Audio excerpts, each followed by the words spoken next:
red, blue, purple light.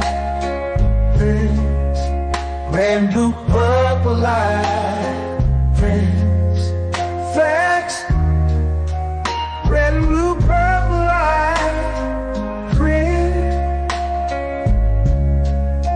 red and blue, purple light. Friends, facts. You can get to know the ledger, sacrilegious Sunday to melanin Monday. You can get to know the ledger, my love. Just open your third eye on Thursday. Lord, the food, the art, the clothes, the Vatican's getting exposed fast. We put the show on the road. You better stay on your toes. I was telling land, focused on the ego. Then I opened my heart, let go of the ego. Grand after grand, we stacking up these C notes. Facts, facts, yeah, we gon' put this shit on our backs. Facts, facts, we in your city, pull up where we at. Facts, facts, peace, love and light. Peace, love to the family. Peace, love and light to the family. Peace, love and light to the family. These days and time, black man, is going to be the time that you have been waiting for. You came here for a reason. Whatever pressure, whatever adversity, whatever the fuck you feel, I don't know what you feel, but whatever you may be feeling is going to push you, and it's going to provoke you, and it's either going to make you or break you, similar to how pressure busts pipes or the shit makes diamonds. Peace to the family, peace to you and yours. Peace to the family, peace to you and yours. Welcome, welcome, welcome to Know the Ledger. You are now rocking with the best. Yes, this is your host, Brother Red Pillar. And that song that you just heard right there, that's the F.A.C.T.S remix. Let me know how we sound on the audio. Let me know how we sound on the audio.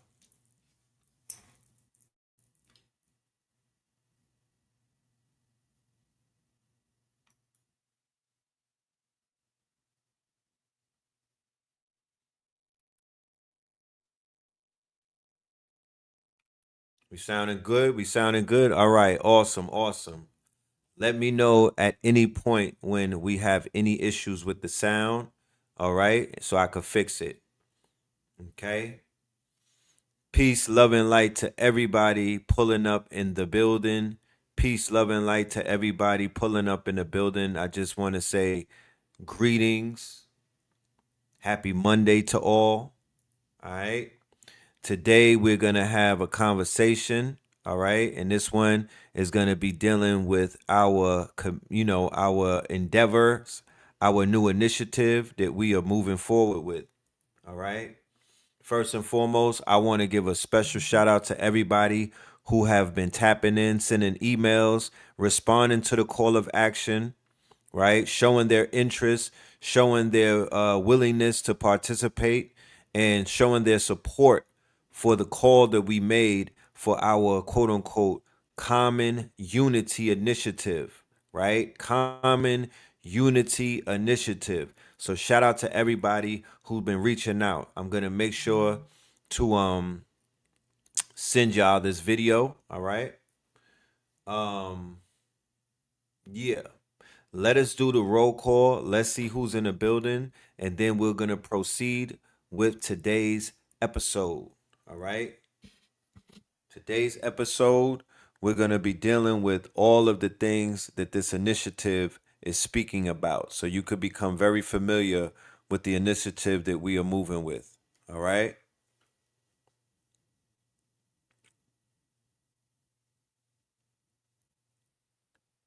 Shout out to everybody that's in the building. Salute.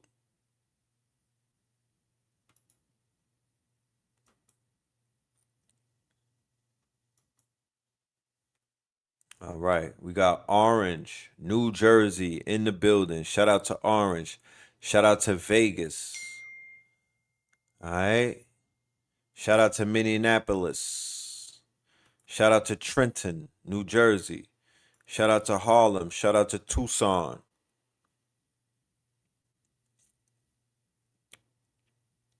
New Rochelle in the building. We got Cleveland in the building. Dr. Manhattan in the building. Pennsylvania's in the building. Khalifa's in the building. Denver's in the building. Brooklyn in the building. All right. Got Trenton in the building. Cali is in the building. All right, man. Family tapping in. All right. Brooklyn. We got Sandy Springs, Minnesota. So shout out to the family tapping in from all around the world. Shout out to the family tapping in from all around the grid. Shout out to the family tapping in from all around the states. Chicago is in the building. Baltimore's in the building. DMV is in the building. Shout out to everybody tapping in from all around the world. The Mandem across the pond. All four corners of this planet. Salute to everybody. We are definitely in for a powerful build. We are definitely in for a powerful build. And yes, later on, we are going to be having special guests. Melanin Monday. I got Ross Ben, Ra Aku in the building. We're going to be building on the American gods. All right. So that's going to be coming up later. Make sure that you tune into that. Classic. That's going to be monumental. Okay. And also to celebrate the release of this album, Voltron, and the support that we've been getting, I was having I got an epiphany, and the epiphany was like, you should play a new song on your shows. Like you should definitely play at least one track every show. Now that this album is out, you should at least play one new track because there's 12 of them every show. Not only to get that track some spins, but to let the people hear what you just created. You know what I mean? Your art. You, your brother, and Kambada. You know what I'm saying? That's something that people need to hear every day and be reminded of. Because when life gets hard, you could always go and turn on the Voltron album. When life gets hard, when shit gets difficult, you could always go to the Voltron album. It's going to do what it needs to do for you. And that's only volume one. When life gets hard, when it gets challenging, you go and throw that Voltron volume. I'm telling you, it's gonna hit differently. I was at I went to an art festival in Grant Park, right? That's in Atlanta. My mom's called me and was like, "Yo, come out here." And it was an art festival with a lot of. It was humongous. It was huge, and I was like, first I was walking through there and I didn't have the music on. Then I put the music on. I had some headphones on. I turned the music on, Voltron, and bro, I was literally in my own world. I seen people talking to me, but I promise you I didn't hear them. It felt like I was walking in a movie, bro. And everybody that was around me was just they became the scenery. I was inside the album. The album is very active. It's not passive. It is very active. Like, play that album when you drive in, turn it up loud. You know what I'm talking about?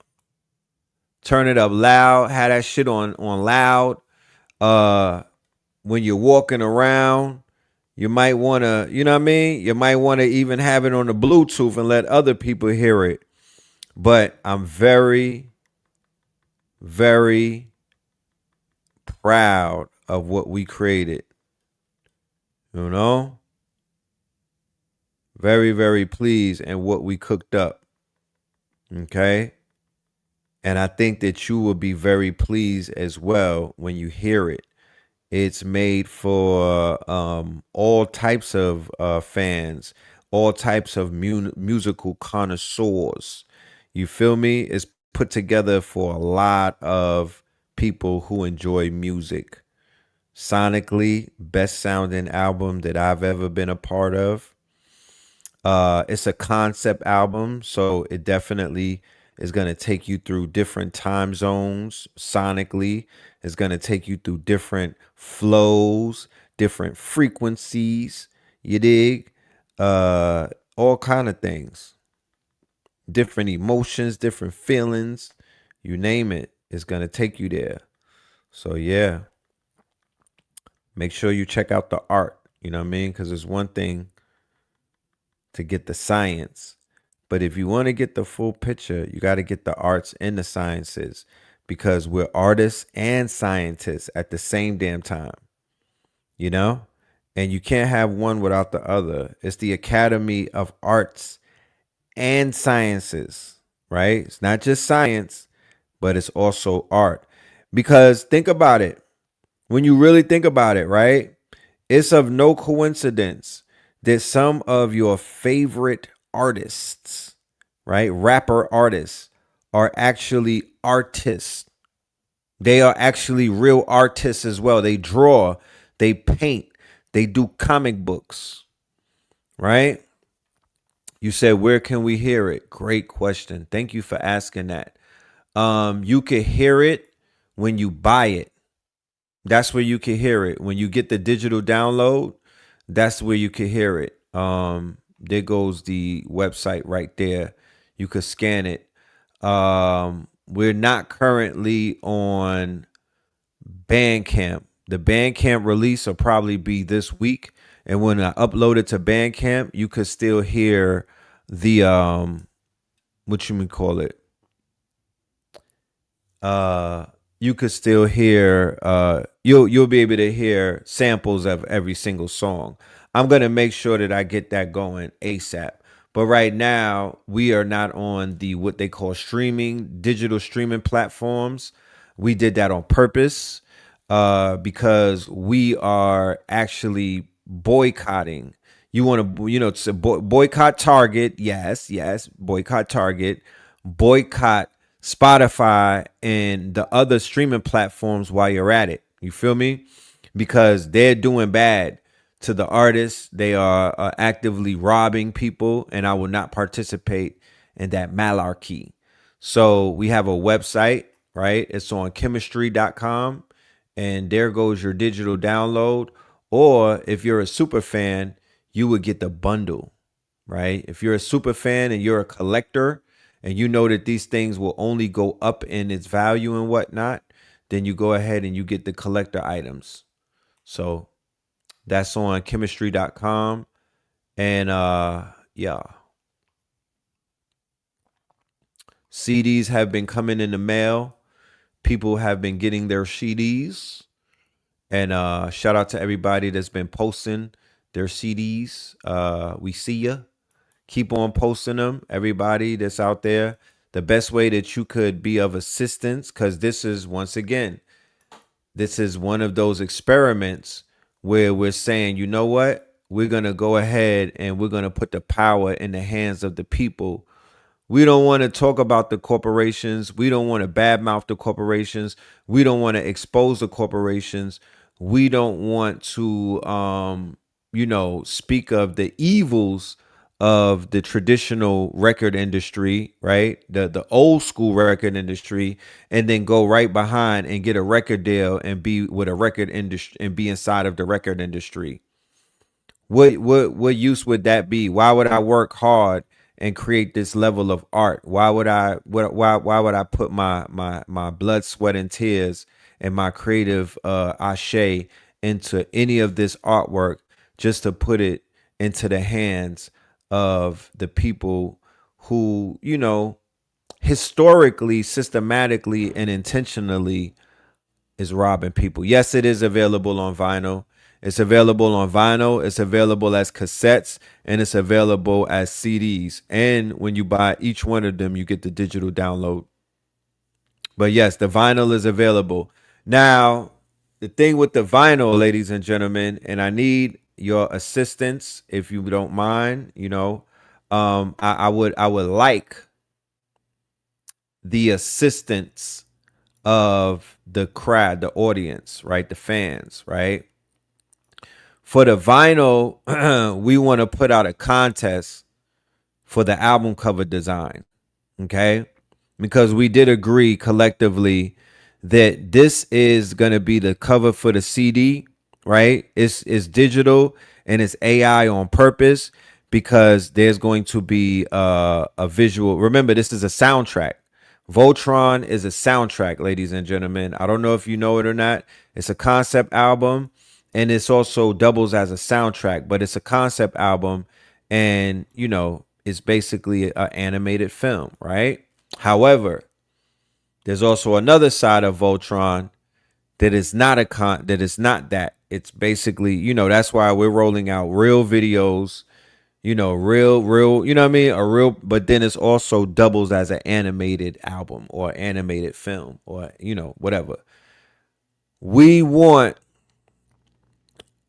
somebody that's out there to be a part of our quote unquote history. And we're giving the opportunities for an artist out there, right, to be a part of what we got going on and design the album cover that's going to be a part of the vinyl releases, right? So we may have about 3 different covers, right? We're going to have the AI cover. You get an opportunity to choose that.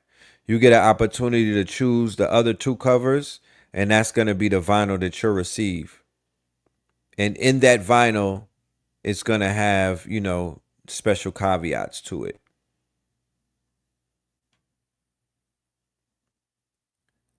I do have a special album cover that I'm going to share. Very proud of this. This is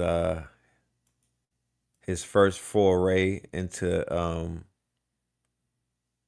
design, right? But who knows? Who knows? It may be his first of many quote unquote forays. There you go. My son designed that right there. That's my son's first album cover right there. You feel me? That is my son's first album cover. So I don't know. He may be he may win the race. He may come up in the number 1 in the run-ins. But yeah, my son even threw his hat in the ring. You feel me? There you go. You know? So if he threw his hat in the ring, then that means that we all have an opportunity to do it. But I do want to, matter of fact, that's a perfect opportunity for me to show the process, right? So check out the process. Y'all feeling that? They like, yo, that's awesome, yo. That shit fire. Right? You feel me? Little man did his thing, right? Little man did his thing. So we gonna see what comes through it, right? But look, dead ass. I gave him a job, and he did it, right? So boom. Then I fed it through Allen Iverson. You feel me? I fed it to Allen Iverson. And look what Allen Iverson came back with. You know? So that's the flex right there. The flex is to have the babies do the initial artwork, right? You copyright that, right? Or you make that a part of the you blow that up, you put that on covers and whatnot, you put that on TV on t-shirt designs. You take the artwork as the initial artwork. You make them do the foundation of it. Then you take the foundation of the artwork, and what do? You memorialize it, you brand it, you make it part of something, right? And then you take the AI and you upgrade it with the AI, but they have the initial artwork. So when the AI shit pops off, they get credit for all of that. You see how that works? It's almost like they own the master, right? They'll own the first layer, and you build on top of the first layer, and you make things like comics, toys, or whatever. But the initial layer comes from them. That's like their patent. That's their trademark. That's their copyright. And all they got to do is the artwork that they do, whatever level that is. Whatever level of artwork, it don't matter what age they are. They all got some sort of artwork. So that's kind of how you immortalize the children's uh imagination, right? So here's the process. That's the process, right? So that's what he designed, right? So I gave him a job, right? He gets paid for this job. Okay? I gave him a job. I said, yo, I need a robot. You know what I'm talking about? He was like, got it, right? Because he does this with birds and whatnot. He makes birds. He has a whole sanctuary of birds that he literally makes with construction paper. Nobody taught him this. Nobody told him how to do it. He literally just started cutting up construction paper. First, he does the outline with the Sharpie. He cuts the outline out of the pieces and he puts them together like Voltron, right? So I'm like, there goes that artistic blood flowing through your veins. You know what I mean? That's, you know what I'm saying? That's my boy right there, right? Boom. So you do that. That's the Voltron album cover, right? I'm like, yo, we in a sweepstakes, young man. Let's get in the sweepstakes together, right? Boom. Then you turn it into that, right? You turn the art. You turn this. This is the foundation. This is the copyright. This is the trademark. This is the masters. Understand what this is. This is the masters. This is how you take homework, day work, homeschool shit, and you monetize it. This is how you create. This is like an NFT. This is a masters. This is not a doodle. This is not, no, this is a masters.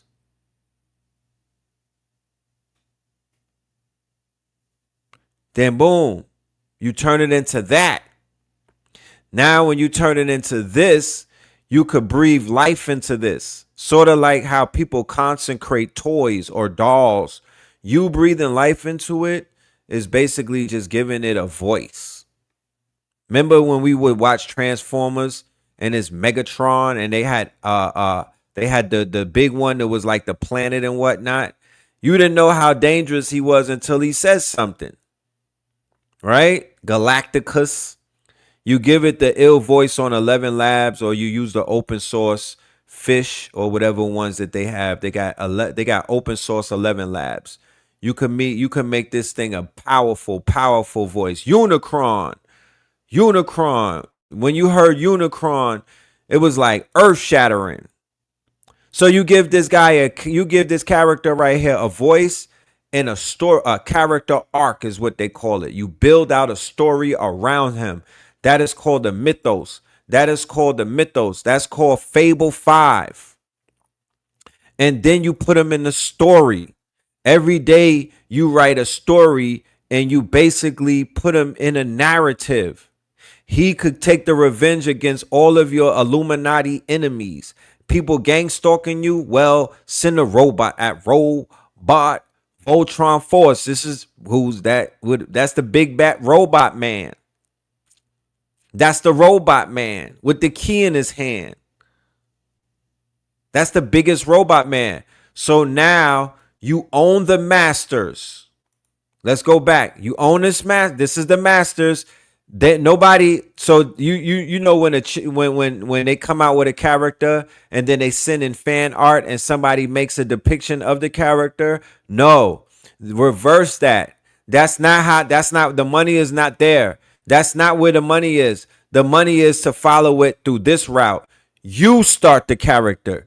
You make the character. You make the seed. This is called the seed of the, when you prompt the AI and they give you the seed of an image and whatnot. Use the baby's real life artwork. Remember, you can't copyright AI. You can copyright this. You can't copyright AI. This cannot be copyrighted. You can't own this, right? But you can copyright this. Okay? This is what you copyright. This is the beginning. This is what you own. You put it in a trust. You put it in the children's name. You do this all day, every day. You don't have to stop. I'm going to show you the birds one day. We're going to do a whole bird thing with his designs. And I'm going to show you how I took his birds and turned them into an entire book, a school book. His birds is now homeschooling children. His birds that he created out of his mind and his unique way and whatnot. I ran it through the AI. I put all of the birds. I made them claymation birds. You feel me? I made them stop motion birds, and I made them birds inside of a whole entire workbook. So yeah, this is how you turn the children's imagination into a quote unquote product. Into a product. And then they monetize it and they turn it up.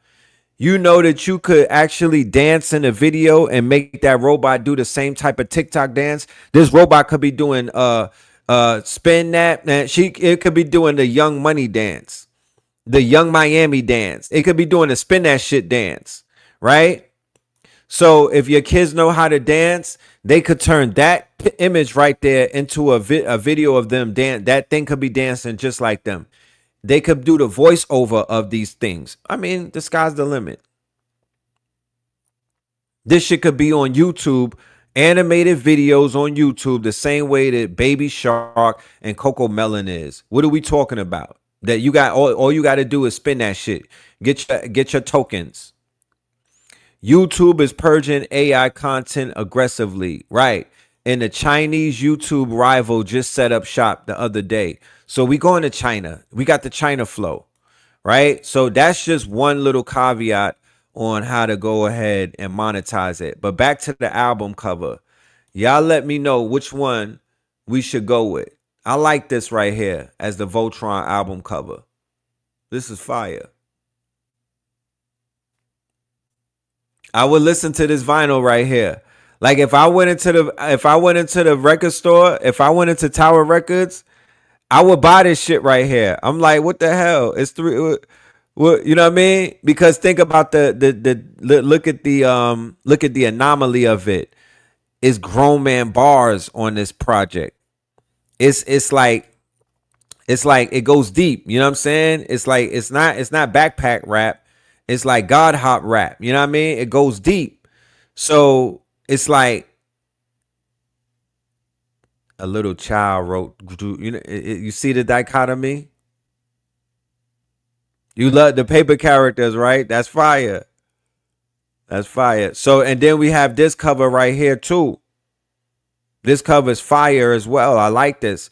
This definitely looks like a album cover. That would sound like the project that we've got. That was this definitely looks, you know what I mean? If somebody said like it's MF Doom, right? Like this is that Disclosure. This is that Third Eye Atlas. This is that Voltron Volume 1. I like this. I like this. You said which one would they buy in China and Japan? What was you talking about, Rob? You know, but we're gonna have different covers though. But if you listening to this and you do covers, like, yeah, you take advantage of this. because that window was gonna close soon. Said, you said I'm gonna need all three. God damn it. Oh, the one that my son did, right? Right, right. This is definitely some Japan shit right here. This is that Jap. Yeah, yeah. This a fly in Japan. This a fly all over Europe for sure. But yeah, man. You know, yeah. The Chinese YouTube is called Billy Billy. So we need to go and explore Billy Billy. We went over there with the Imaginarium the other day, and we was checking out Billy Billy. You know what I'm saying? And Billy Billy is that's the Chinese YouTube. So we're gonna explore it more. Yeah, this one is fire. But let's continue because that is something that we're gonna explore many of that. Well, that's actually a part of this solution, ladies and gentlemen. That's actually a part of this initiative, ladies and gentlemen. What better way to start this conversation but to show you that ye are rich? What better way to start this conversation but to show you how you literally could be a digital nomad and you can monetize the skills of the children without selling them to the beast, without having to sell them to Hollywood, without having to sell them into perpetual slavery and perpetuity, right? Without having to sell them to the highest bidder and whatnot, right? No, their skills in this attention economy and this creator economy, their skills in this gig economy that we live in this digital economy, there's natural born skills. I tell every parent, content is king. You want to film your children. Of course, make sure to hold the footage inside of a safe or somewhere very safe in hard drives that are protected. But you definitely want to film those children who have great personalities, who are naturally funny, the ones that are made for the camera, you know, because they grow and they're not always going to be two, three, four, five, six, you know, but that footage could be utilized for some very powerful quote unquote content in the very near future, right? You may be able to take raw footage like that and create an entire 2 hour movie that you prompt out, that you and your as the child grows up, they could be a part of the production of their own childhood movies and things of that nature. You feel me? So, yes, that's how it's working. So, ladies and gentlemen, I did a thing the other day. I was on Brother Rich's channel and we were having this conversation about the disaster that was taking place inside of black ass Gary, Indiana. And they were going on 12 days without electricity, without power, and some of the bare essentials, right? In lieu of what was being said, I made the statement that, you know, I didn't name any names because I didn't want to be that messy. I was just being a little messy on aisle cleanup on aisle number 6. I didn't want to be super messy and I didn't want to be too accusatory, right? I just wanted to make a broad statement that when it comes to these organizations, that we are under the impression that this is their job, right?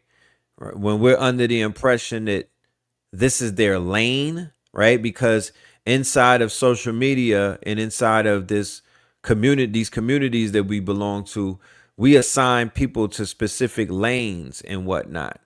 So I was under the impression that that lane of helping our people, or that lane where people are basically doing the social activists, right? Who are, you know, signed up to not only be the voice of the voiceless, but also to be at the aid and the beckoning and calling of our people in times of crisis. I was under the impression that this was something that you know, that our people was doing, right? I was also under the impression that some of the rappers right? Some of the athletes, some of the quote unquote financial advisors and the financial community. I just thought for some moment that they would be a part of the solution and that they would go live and say, hey, we're sending $50,000 worth of goods down there. They would go live and say, hey, as a result of the F.A.C.T.S being so successful, and I did mess up and say something against black people, and we all going, viral every day for the wrong reasons. Hey, I'm gonna prove the haters mad and just cut it. I'm just swipe $100,000 and donate it to the people in Gary, Indiana, or I'm gonna send a truck down there with one of my trucker friends. You know what I mean? And we're all gonna get together the same way that we got together at the VIP Black Tie Affair and send some bread to Gary. Like we're gonna send 100 generators, right? Like I thought things like that were just gonna happen, but it didn't. And Brother Rich said, well, what are you doing? And I was like, word, that was a great question, because I didn't want to use no excuse. I didn't want to become an excuse type of person and be like, nah, that's not my lane. My lane is to watch it happen, right? I didn't want to say that. You know what I mean? I didn't want to say on a show in front of thousands of people that, yeah, when I was coming up in consciousness, the master teachers told me that we shouldn't join any organizations. Thus, I'm not organized. I didn't want to say that. I didn't want to say, nah, my job is to teach the people AI and shit. I'm an AI course developer and I do Imaginarium and fantasy complex industry. And I'm only doing Melanin Mondays and Third Eye Thursdays and Techno Tuesdays and Sacrilegious Sundays and Saturday Night Live. And I don't do, in-person type of things in disaster areas. Nah, I didn't want to say that because that wouldn't be accurate. So what happened after I got off that show is that I began to sit down with myself and come up with some of the solutions in my own mind to say why I'm not, quote unquote, why I'm watching the thing happen in Gary, Indiana, and I don't have anybody that I know that I can call on. And the people that I thought would show up and be there for people in need have shown me that they won't be in need. So if they're not there for them, what makes me think that they'll be there for me? So I was like, you know what? I need to be the change that I want to see. You feel me? I need to be the change that I'm going to be that I'm talking about is not happening. One of the things that I could do with the power that I have, with the network that I have, with the influence that I have, with the passion for this that I have, is that I literally could put this on my shoulders and I could get it started. So what I did is I initially, this is even before the show on Rich, I initially said on this channel that I wanted people to start sending in their information because I wanted to put together a master list, and I wanted this master list to be in the dossier so we could basically start getting together and having these powwows, these conversations, these Zooms, and these quote unquote face-to-face meetings and whatnot, and these gatherings so we could start preparing and prepping ourselves, not for disaster. I am not a doomsday prepper, and I am not preparing for disaster. I'm building for tomorrow. That's all I'm doing. I am building for tomorrow. How can we come together for common unity to build while things are being destroyed? How do we come together to build while things are being destroyed? I'm not doing nothing in fear. I'm not ever doing nothing in fear. This is not reactionary. This is proactive. This is not I'm not doing this out of fear. I saw what happened in Gary, Indiana, and I took notes. That's not fear. I saw what happened in Gary, Indiana, and I took due notice. That's not fear. That's awareness. That is awareness. That is exactly what consciousness is about. If you had awareness as to who was going to win the game, how would your life change? If you had awareness as to who was going to win that fight with Clarissa, how would your life change? Would it not change for the better? If you knew who the hell was going to win these games, would it not change for the better? That's what awareness is. Some people have total awareness and some people have some of the awareness. I'm here to bring you total awareness. We are building prediction models. We are building prediction markets. We bringing on astrologers, people who are soothsayers, fortune tellers, right? And we're building tools in order for people to gauge that shit. Forget all of that speculation. It's time to show and prove. I'm building out models so if people say, "Yo, I could predict the future," then you gotta prove that shit. Because there's people out here getting paid for that. So if you are not getting paid for it, at least you gotta prove it. What you talking about? Them days are gonna be long gone. But check this out. So I had to really sit down and ask myself, are you even built for this? Is this something that you want? And I had to come to the conclusion 1000% that this is what I want. This is part of my passion. This is something that I've started years ago. And this is something that I'm going to pick up and we're moving with this thing. So this train is officially at the station right now, ladies and gentlemen. This is phase 1 of Common Unity Initiative. This is sponsored by F.A.C.T.S. By a show of hands in the chat, by a show of hands in the comment section for the people who see this afterwards. How many people were helped? How many people found assistance and information and knowledge from the F.A.C.T.S initiative that we launched in 2015? This is an initiative that has been going strong for more than a decade. Okay. And I did not never take no funds from the government. I'm not this is not a non-for-profit. And I'm not saying that for bragging rights, because it more than likely will become a non-for-profit and it may have a wing of it that becomes such. You feel me? So we could get these grants and all of these things. But the F.A.C.T.S initially is food, art, clothing, technology, and shelter. Food, art, clothing, technology, and shelter. This form of F.A.C.T.S, family, action, community, transformation, and success. So what is food, art, clothing, technology, and shelter? When we came out in 2015, food.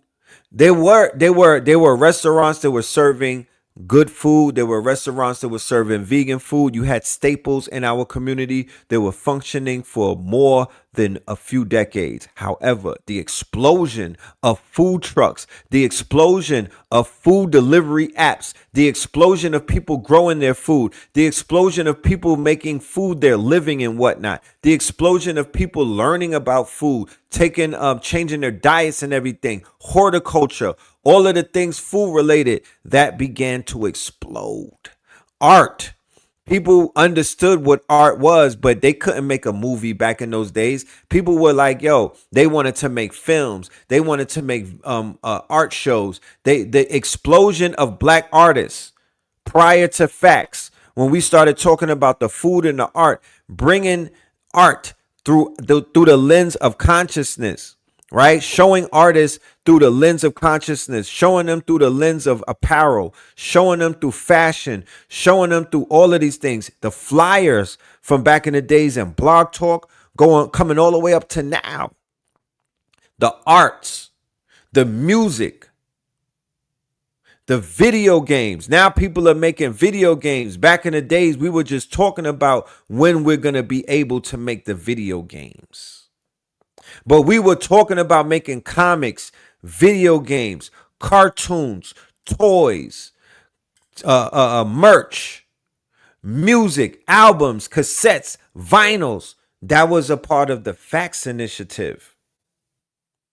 I was making an open call to all of the artists to activate, to turn on, get in your bag, start envisioning you making comic books, write out the ideas, and then even showing you how it was coming about. The more we was talking about it, things were going viral. There was like people fan art they were making. Remember the comic that looked like Secret Wars, and it was the conscious community on a comic book cover, and it had like Umar, Pharaoh, all type of people polite as the villains and shit like that. And then they had other people as the heroes on the cover and it went viral. Yeah, food, the art, the clothing. In 2015, there wasn't 1,000 clothing lines with consciousness. Consciousness as a clothing line. That was something that brother Jeff was exploring, I believe. Um, Kings County, of course. Pharaonic was bodying that shit. Ra Omar. There was a few lines and whatnot, but the explosion of that, the explosion of the way that people are just making clothes in Black America, just Black people in general. I remember like the streetwear movement. All of these young kids with the clothing lines blowing up, making millions upon millions upon millions of dollars. Nah, technology. When F.A.C.T.S first came out and we were talking about technology, niggas had Texas Instruments and flip phones. Yeah, we had tablets, we had desktops and all of that stuff. But the technology, the level of where technology is at right now, it's like it 10x, it 100x in some ways. Shelter, right? Shelter. Tell us about Dapper Dan. Isn't he from New York? Yeah, I got videos with Dapper Dan. That's the OG, you know. Dapper Dan utilized Senegalese seamstresses, right? Mostly men from Senegal because of they're known for being master seamstress, right? He was actually at the Mart 125th. You see that email scrolling at the bottom?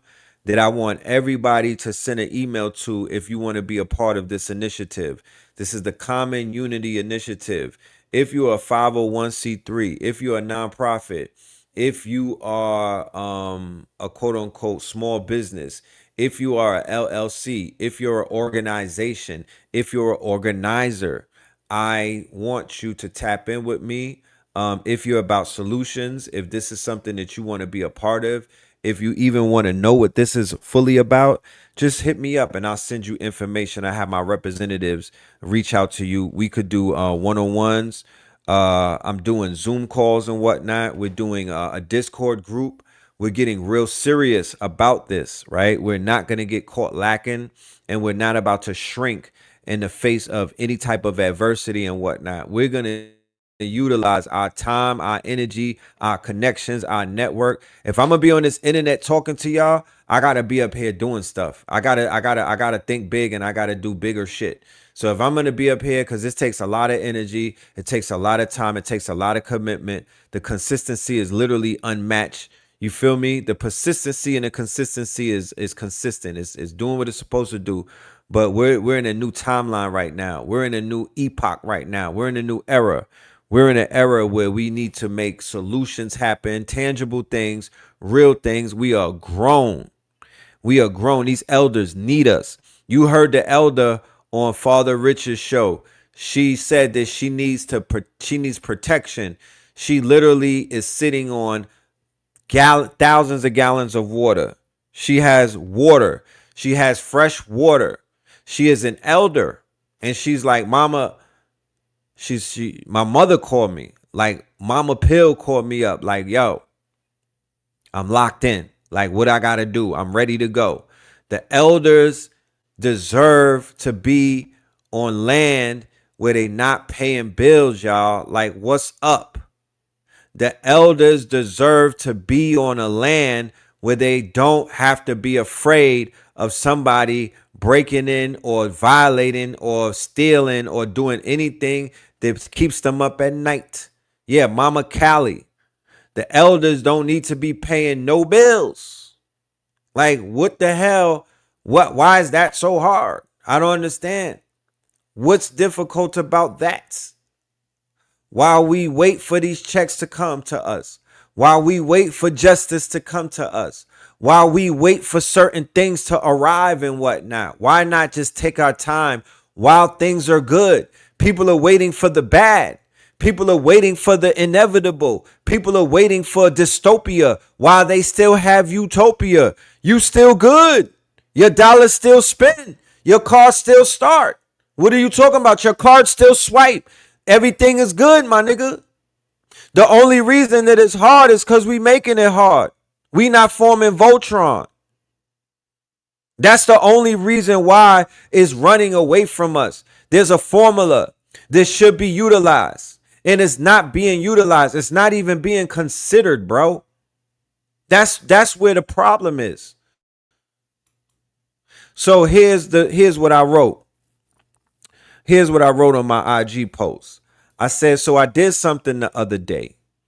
After witnessing the tragedy that was taking place in Gary, Indiana, I went on my YouTube show. I reported on it, and then I challenged my audience to be more proactive, and then proceeded to share my email with the audience with the hopes of maybe attracting a few survivalists and disaster preparedness volunteers to respond.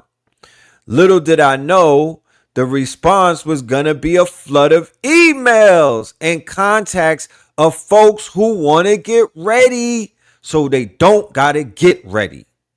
I've always known our greatest asset is our network, but to read the emails and see how qualified, talented, and experienced people really are humbled me.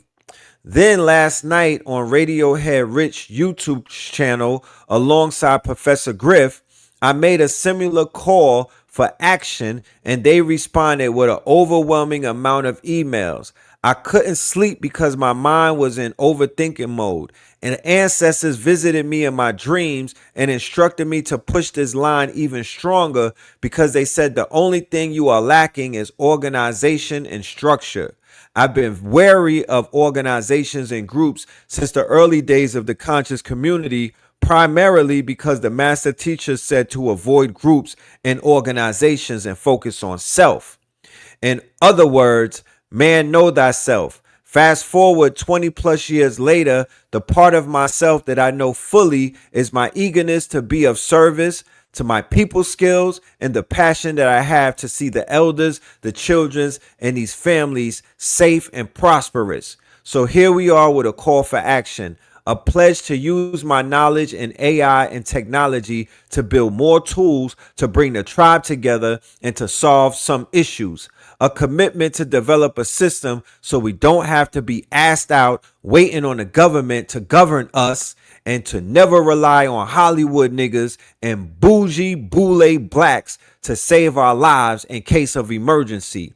I'm calling on all my tribe, friends, families, and followers to walk with me through this journey and assist me on my path. Don't judge me if I happen to stumble along the way. Pick me up, dust me off, and let me continue on my journey. This is on my heart, so I'm sharing it in all sincerity. Peace, love, and light. So that's what I wrote on my IG, and I got some good responses from people that was like, let's go. And they was tapped in and they were giving me inspiration. You know what I mean? Because I literally shared what was on my heart. So I'm committed, but I'm only as committed as the people that I'm going to be committed to, because this is going to take a lot out of me, but this is right in alignment with where my heart is taking me. I need something that's gonna feed me, and building this up and making something happen. This is where I'm at right now with it. So I put a presentation together and let's go. Walk with me. I'm gonna walk us through this. So this is the facts. This is a part of the Facts Initiative, y'all. So about us, the Common Unity Initiative is a collective of like-minded individuals and families coming together to build intentional, self-reliant communities. We believe in preparation,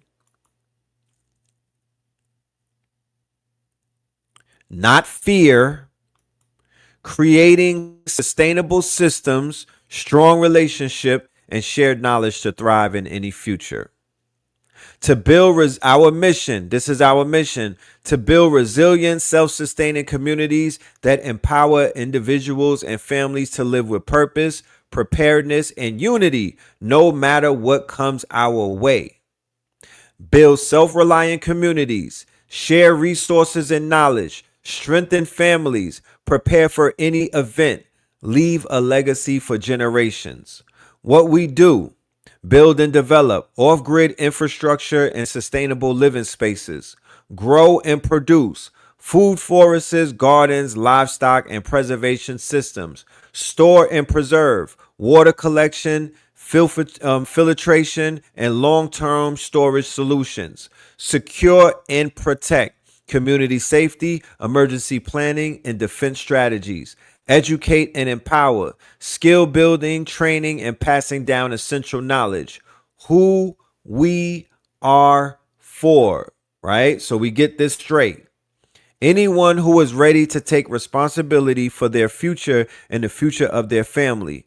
Whether you're just starting your journey or already living off grid, you belong here. We want families, we want homesteaders, we want preppers, we want entrepreneurs, we want retirees, and we want young visionaries. Okay? Core values: unity, we rise together; sustainability, we respect the land and its resources;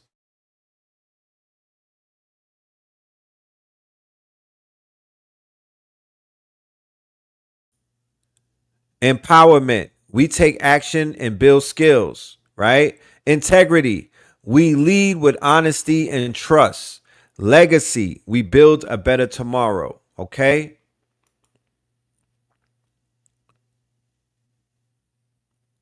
So what we are envisioning of the many things that we have our visions and our mindset to is that we could create what is known as a barn dominium. Okay? Barn dominium. So let's break down what a barn dominium.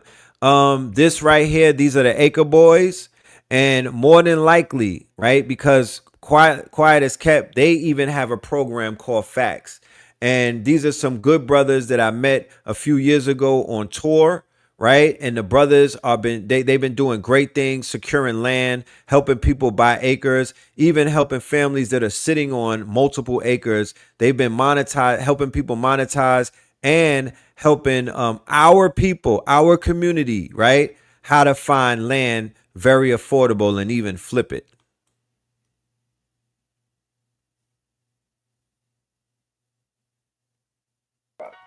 Everybody wants a family compound, and they condominiums can be built. Condominiums can be Let's go. Condominiums can be built for as little as 150,000, and here's why they taking off. Let's talk about it. Everybody wants a family compound, and they think it has to cost millions. And this is where condominiums step in. You find inexpensive land, and instead of building multiple expensive houses, you build one large structure or multiple condominiums on one property.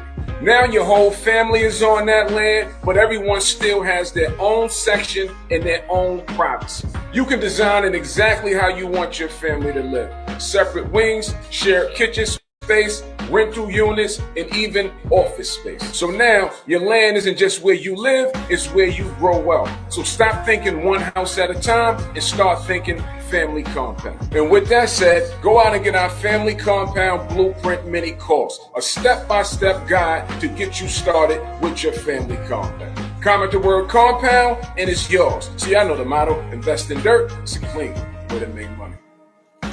So I'm going to be doing more episodes of Common Unity Initiative. And in these episodes, I'll be bringing special guests on board, and everybody will be speaking to what it is that we're doing here in this quote unquote movement and whatnot. All right. So look out for that.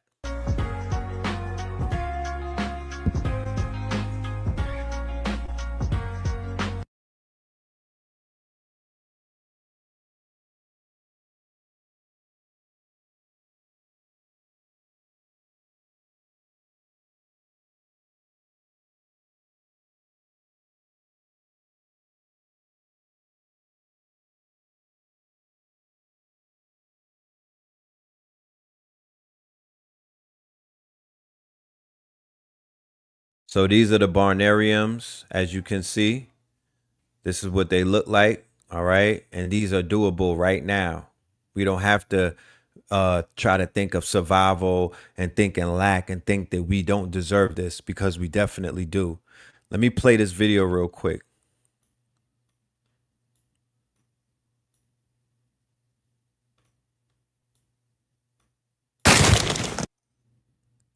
Let me show you how people are getting together and what they're doing with their resources, right? Some of the preppers.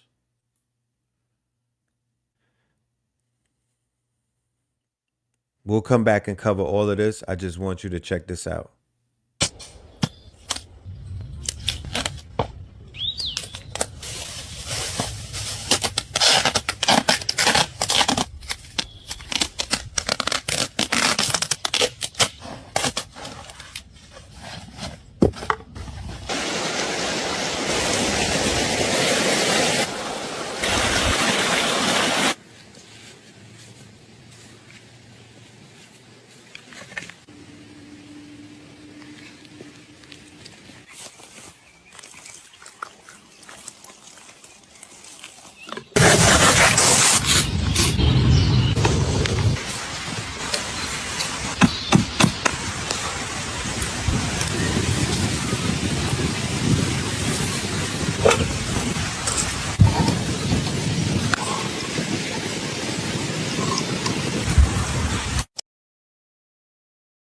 Hey guys, my name's Lane and I want to welcome you to our underground bunker somewhere in Indiana. And it goes for miles. See all that? There's stacks of it. I would say 50 people, 10 years, 40 people, 12, all kind of stuff. Pancakes over there. We got mounds of pancakes. Hundreds of pancakes. Mounds of pancakes. Noodles.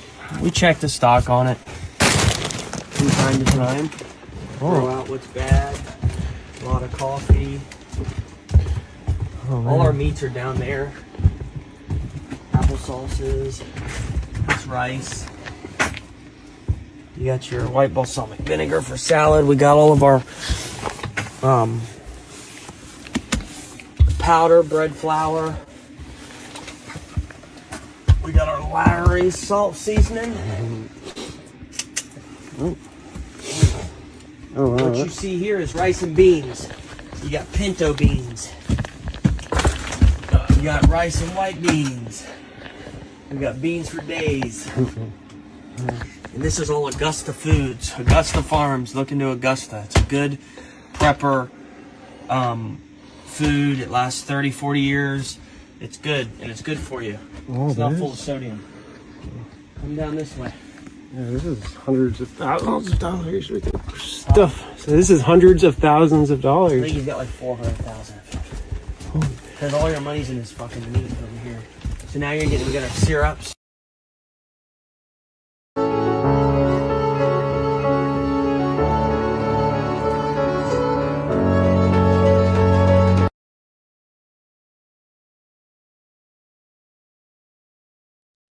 So Stop hoarding bottled water. That wall of cases in your basement isn't a water plan. Those 2-year dates, that's the bottle failing, not the water.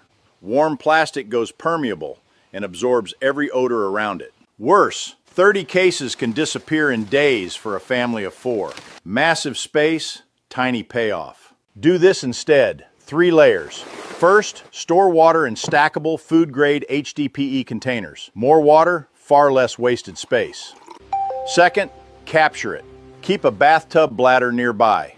At the first storm, boil notice, or outage, fill it immediately. Third, treat it with a gravity filter. Rain, pool, or creek water becomes usable. Stored water runs out. A filter keeps working. Save this before the taps go dry. Follow for more survival tips.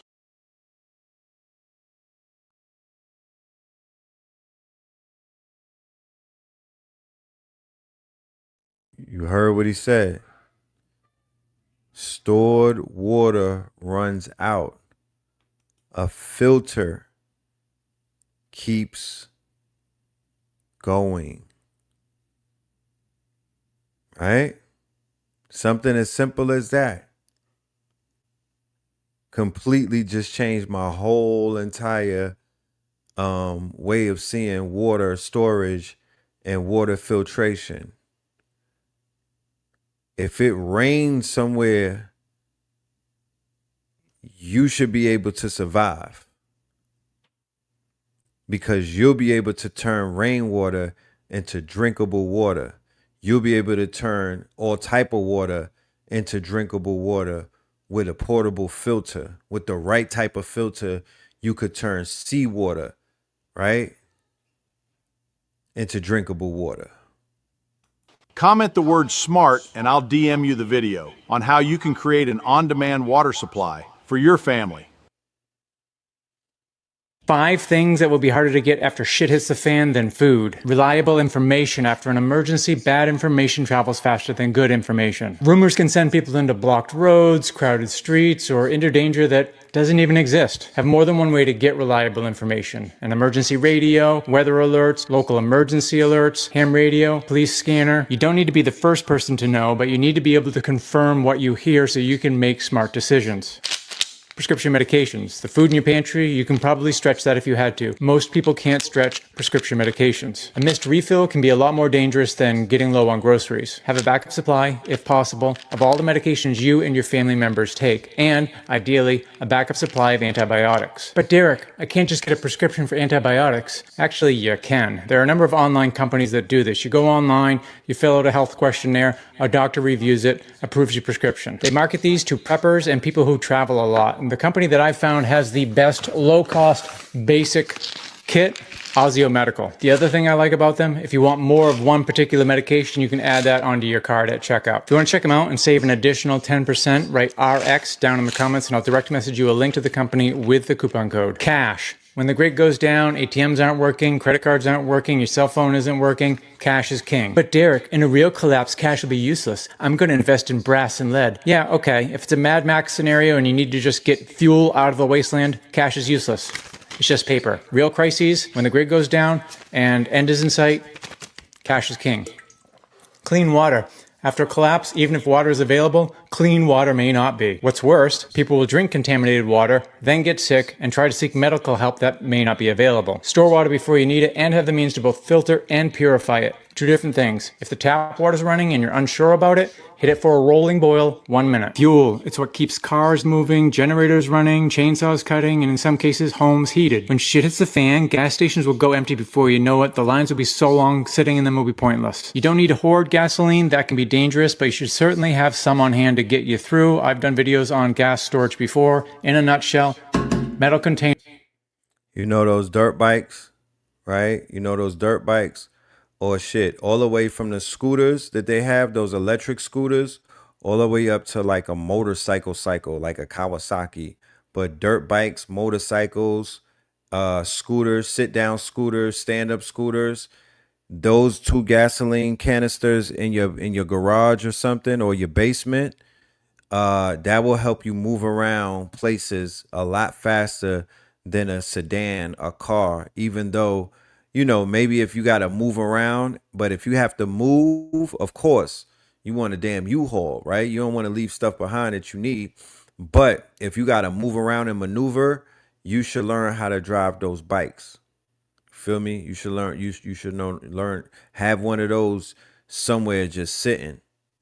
Gas stabilizer, ethanol-free fuel. Follow for more prepper tips. So let's go back a little bit. All right, let me walk us through this. Okay. So the barnarium is goals, right? This is what I'm gonna do because I don't want the email to get in the way of the presentation. I'm gonna put it in a QR code, right? I'm gonna put the email in a simple QR code, right? Because right now, all we're doing is collecting information. We're not raising any funds. We're not doing anything of the nature. We're just collecting information. This is phase 1. Okay, this is phase 1. So right now we just want information. We want the family to tap in. Okay, we want the family to tap in and just bring just give the data, the email and the phone number so we could get in touch with you and send you information. When we do send information, we're gonna send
Shit.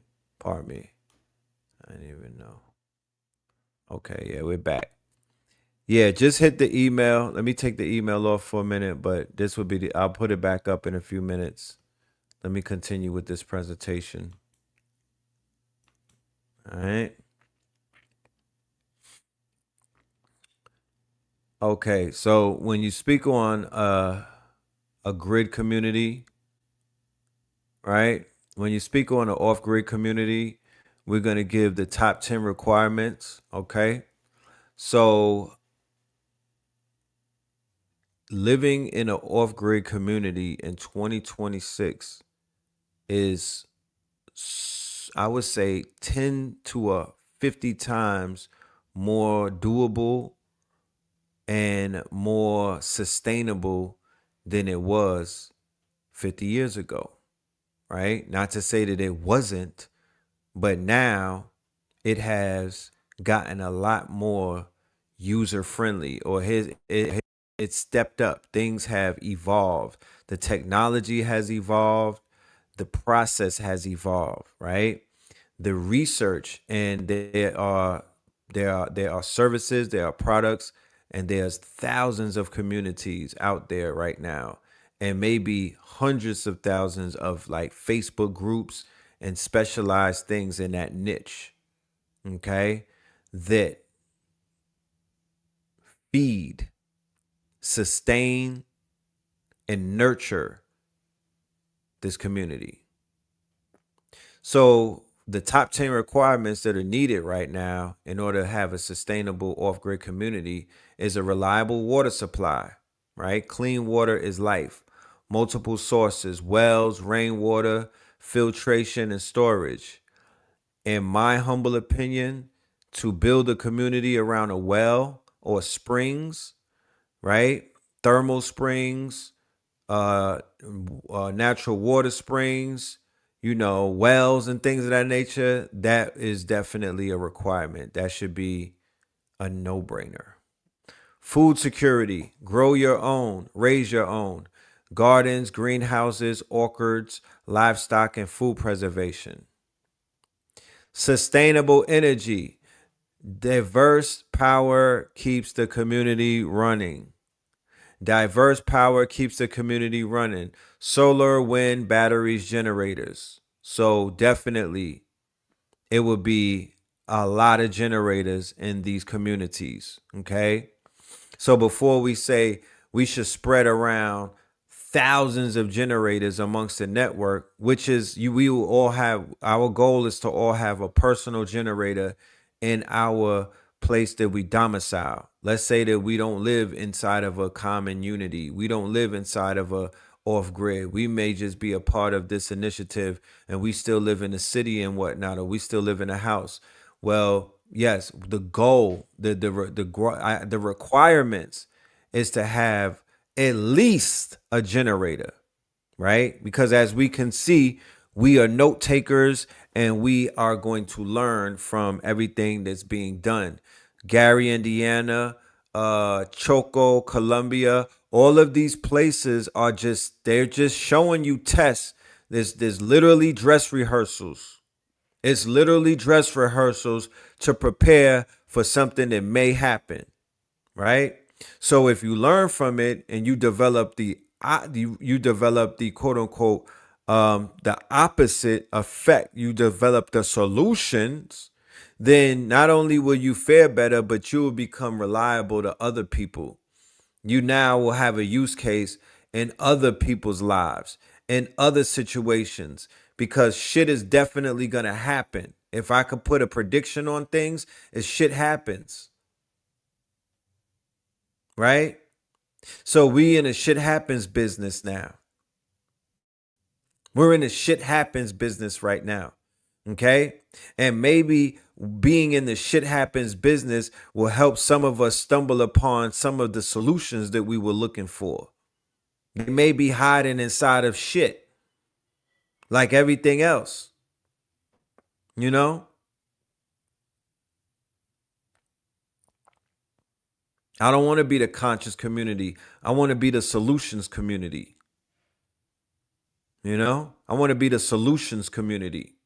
So community security, whoa, safe shelter, sustainable energy. So that's all solar. That's just solar the hell up. Things are just solared up. It's solar on all of the roofs. There's solar farms on the land. We could get it for the low low. We got contacts with people like Nature Jab and whatnot. There's a whole I got a segment in this presentation where somebody built an entire truck out of solar panels, and the truck is just on a highway collecting energy all day. So for my truckers and whatnot that are out there, um, that are trucking and whatnot, that are getting to the bread by being truckers and whatnot. So you'll have truckers moving from community to community to community. Those truckers are gathering power in their solar panels. So when they're dropping off the product, they're also dropping energy off. You dig what I'm saying? They're also going to be dropping off energy.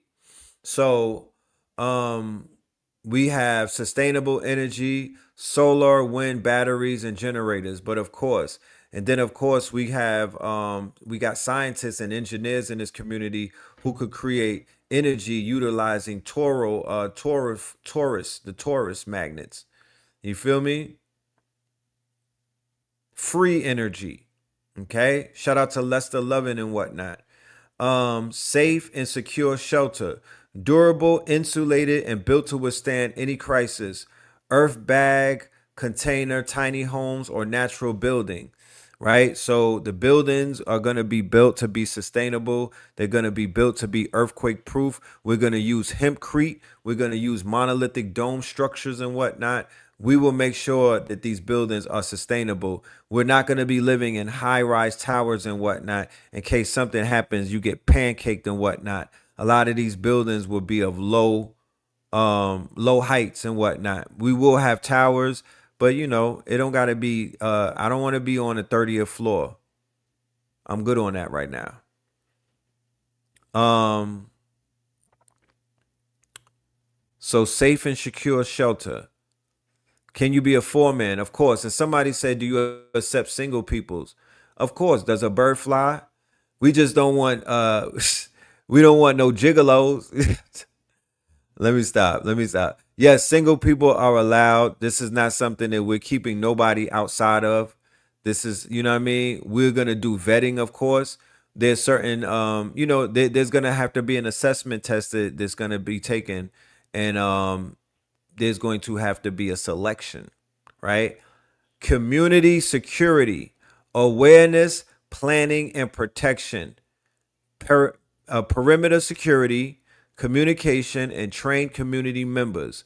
So we're going to have awareness, planning, and protection. We are not going to have flock cameras. We're not going to be spying on people. Okay. We're not going to be doing things of that nature. We're not going to be spying in people's houses and shit like that. You're not going to have the ring camera on inside your house, but we will have security, and the security will look like us, talk like us. The security will be disciplined though, and the security will be effective. All right, and it won't have to be a over. We won't have to see a bunch of people, but we will know that we're protected. Health and wellness, physical, mental, and holistic health, first aid, herbal medicine, clean living, and fitness. Man, even if people have mental health issues, they're going to be able to get some assistance. They are going to have solutions. People who need that, they're going to get whatever they need in the terms of health and wellness. I right now am on the cusp of solidifying a distribution deal where I'm going to be the distributor for multiple brands. And all of these brands are dealing with health and wellness. Okay, so we are currently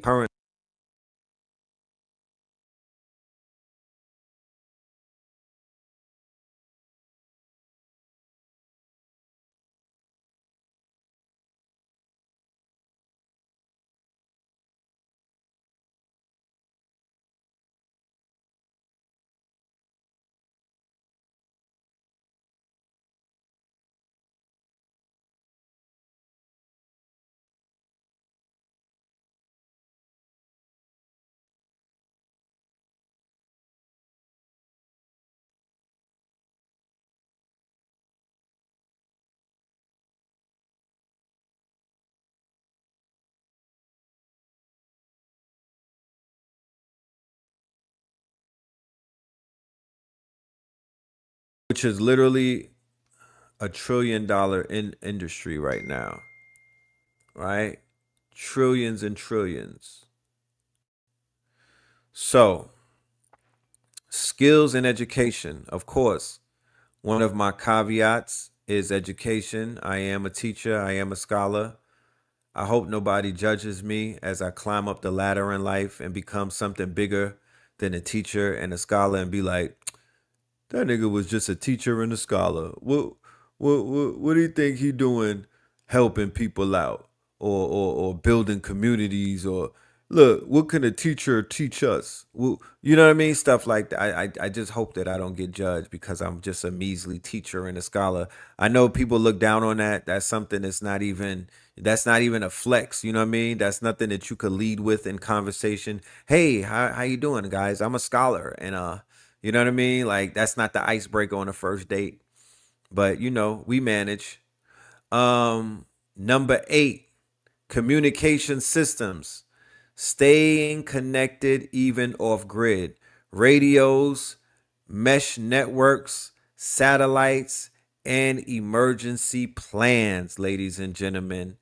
Radios, mesh networks, satellites, and emergency plans, ladies and gentlemen. To be honest with you, that'll be very important. But we have people who are overly qualified in our network, ex-military, people who know what IT, security, right? People who know what the hell is going on and they know how to protect people. They know how to set up communication systems and they know how to, get out of the way and be unhackable. Resource management, reduce waste, reuse, recycle, regenerate, composting, gray water, and sustainable practices. Now, if you know anything about the network, if you know anything about what Blue Pill is doing with his green thumb and the farmy, if you know anything about what Mama Pill does, if you know anything about what KT does, if you know anything about the farmers and the green thumbs that we just have in our family, let alone our network, then you know that we're going to know what to do with some compost and we're going to know what to do with some waste and some fertilizer and we're going to know how to get these gardens popping and get these greens and get this food and these crops growing. Community governance, clear values, roles, and systems. It will not be something that you can't read. It won't be legalese. It won't be tricknology. It won't be something that's confusion. It will literally be something that we all can understand. Clear values, roles, and systems, fair governance and conflict resolution, and shared decision making. Okay? I don't want nobody to be, to live in no type of conjecture or speculation. I wonder if this is like this, or I wonder if this is allowed, or I wonder if no, everything will be clear, everything will be fair, and everything will be shared, right? This is not a dictatorship, okay? This is going to be something that because we study, we understand what broke a lot of other things up before and why other communities have not been able to get off the ground.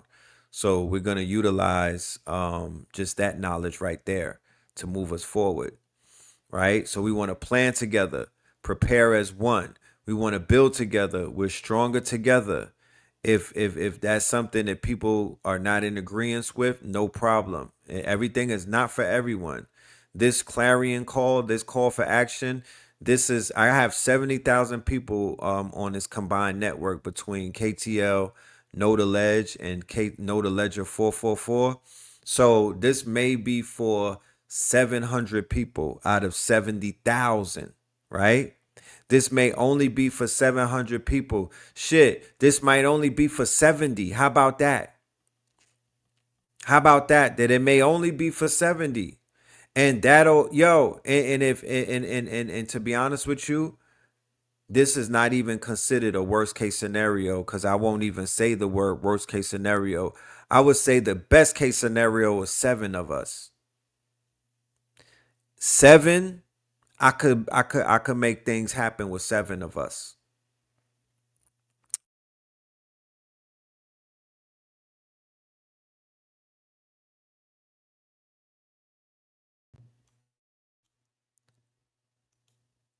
That's just how confident I'm in us. 7. If I were to pick a 7, this yo Rob, let's make the video game. We start from 7, then we go to 70, then we go to 700, then we go to 7,000, right? I don't have a problem with making this a game. I don't have a problem with coding this out and gamifying it, because sometimes, you got to show people through the means of gamification in order for them to literally walk that dog. Yo, Rob, what's up? How that sound? We could make this we could make this a game. We could run this through Fable 5 and Mythos, just to show people what it's gonna look like when you do it. There's nothing wrong with that. There's no crime against that, ladies and gentlemen. We literally have to try everything out that works for us at this point in time. We literally have to throw everything at the wall at this time and whatnot, because we can't say that nothing works if we never try it. But I'm here to let you know it's all about the vantage point. My vantage point is that I belong to a whole entire quote unquote agency of designers, app developers. We building video games inside the Imaginarium. Like I know what my network is out here doing. And we got coders, we got developers, we got builders. They will ship. They will take the transcript from this show and start making tools and apps and shit like that, websites and all of that. So I already know, I know the power that I got in my network. My network is my net worth. You see, ye are rich. I'm not living in lack. I'm not be lacking, my niggas. You know what I'm talking about? I'm living in wealth. I understand what I've been doing in this network over the decades and over the years and over the last few months. So I'm like, yo, this, if y'all want it, if you really want it like that, this shit could be Farmville on your phone, but it also could be real life. So 8 things that every off-grid home needs, right? A greenhouse, year-round growing, and a main cabin, right? All of these could be built in a span of a month. Self-sufficiency, home and heat, right? And we got all of the ways to heat the house without even having the gas company heat it up. You need the chicken coop. You know what I'm talking about? Don't get on some don't be like Smokey in a chicken coop though. Food security and fresh eggs, I don't know about fresh eggs. To each his own. Food security, rainwater collector. Well, we got the chicken coop. We're not gonna be super vegans, right? So here goes the guy who built the solar yacht, right, for $20K, so he could travel without using a drop of fuel. All right. So for those of us that want to move around on the sea and whatnot, for those of us that want to move around on the in the rivers and the seas and the oceans and whatnot, I think that this would be something great. We could bring this to the Caribbean. We could bring this to the Caribbean. We could bring this everywhere where there's waterways, and we could trade utilizing these solar ships. Okay. So if he spent 200 days building it, we could build it in 20. Because that's the type of quantum quickening that we live in. If it takes somebody 200 days to build some shit, the next time is 20, the next time is 2 days. And it's a simple design, as you can see, right? So that right there is doable. So now, to add insult to injury, right? To add insult to injury, right after the situation happens in Gary, Indiana, black ass Memphis, Tennessee is also 100,000 people are out without power. 100,000 people are without power. But that's not going to be the first time, and that's not going to be the last time. I'm sorry. Okay, y'all in there rallying. Yeah, we putting the chickens on the land. Don't worry, I'll take it back. Chickens, y'all, yeah. Y'all go hand in hand. Hey, Rue, You go hand in hand with them black folks. So your ass is on the land. But Memphis is without power. And the data centers are pulling the power. And the data centers are only going to pull more power. So a blackout is inevitable. It's the most easiest thing to hedge against at this point. I need to see what the odds are on Polymarket.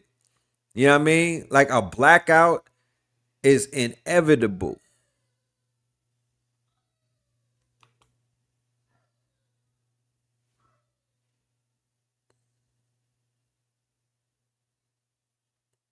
Raising livestock. Here you go. Raise chickens, goats, rabbits, and bees to create a sustainable source of meat, milk, eggs, and honey. Grow your own food. Grow vegetables, fruits, and herbs to keep fresh, homegrown food available throughout the year. Preserve your harvest. Use canning and dehydrating to extend the life of your harvest and keep the food stored year round. Secure your water supply. Collect rainwater and maintain a backup well to keep clean water available for drinking, irrigation, and hygiene. Heat and cook off grid. Use wood stoves and rocket stoves to stay warm and cook without relying on modern utilities. Learn first aid. Learn medical and herbal remedies to handle common injuries, illnesses, and emergencies yourself. Have the right tools. Keep axes, saws, and essential hand tools for construction, repairs, gathering firewood, and everyday tasks. Generate power. Use solar panels and backup energy to maintain reliable electricity when the grid isn't available.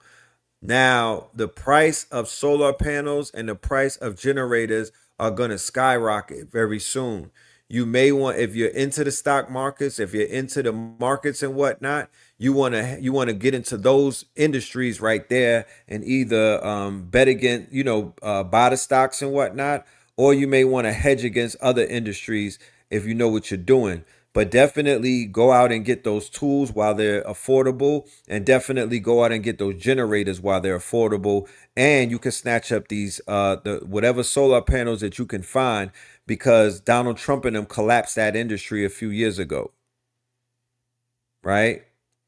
The urine therapy and some other things, we'll get to that in phase 2, right? So what we're doing in Atlanta, what we've been doing, instead of just sitting around talking about things, is that we've been tapping in with the farmers. We've been tapping into the local farmers. Blue Pill is tapping in with the indoor farming, the outdoor farming, farmers markets and whatnot, bringing the elders on board. So on what day was that? Friday. I went to the garden of a woman by the name of Queen Miss Helene, right? Her name is the Garden Queen, and her real name is Miss Helene. She's 81 years old. She's a Jamaican maroon, right? She's a maroon out of Jamaica, and every Friday, the first of the month, she has harvesting in her garden, right? So me, Mama Pill, and Blue Pill, and Blue Dreams, we all pulled up to her and we was tapping in with her. But there are so many women like this, and gardeners and growers. This is who we need in our network that we're going to be building with. She made this poppin' sorrel. Oh my goodness, it tastes so good. My diamond shirt. You know? Oh yeah, she dripping. All right. So all of this food right here is being grown in her garden. I got it. Right? Wait. You know how to do it? Okay. I like this green. The color of the leaves. And I don't know, I don't want to start trying to eat it. Mm-hmm. She had callaloo seeds. This is beautiful. Mm-hmm. Yeah. The colors. Yeah. The color of that leaf. That color. Yes. Yeah. That purple that's coming out. Yeah, and it started out red. Get out of here. Yes. And you see I have cocoa. Sister Andrea, she came all the way from South Carolina. From Guyana? She have Edos, guys. That you make the pepper pot soup with. Yes. So that's why we're collecting the You brought calamus. Edos to me? Conrad. Remember Conrad Wilson? He's from Guyana. He used to bring Edos. Yes, I am going to have it on Monday. I'll have the soup that you guys can taste. Okay. Here, the big leaf there. It's called elephant ear in America, but this is the edible elephant ear. Oh. Yeah, this is not. Yeah, that is. I put the food in the ground and it just pops up, and from the tip of the leaf to the root. To the root. Are edible. All edible. All Wow. edible. Beautiful. What does it taste like? We make the soup out. It tastes like callaloo. Oh, color. Okay. Yes. Beautiful. Look here. All right, so mommy, when it comes to the weed, Big pot of drink it, but I don't know what it's called here. Watergrass. Watergrass. See if there's a name for it. I'll do it right now. Yes. So I'm gonna show.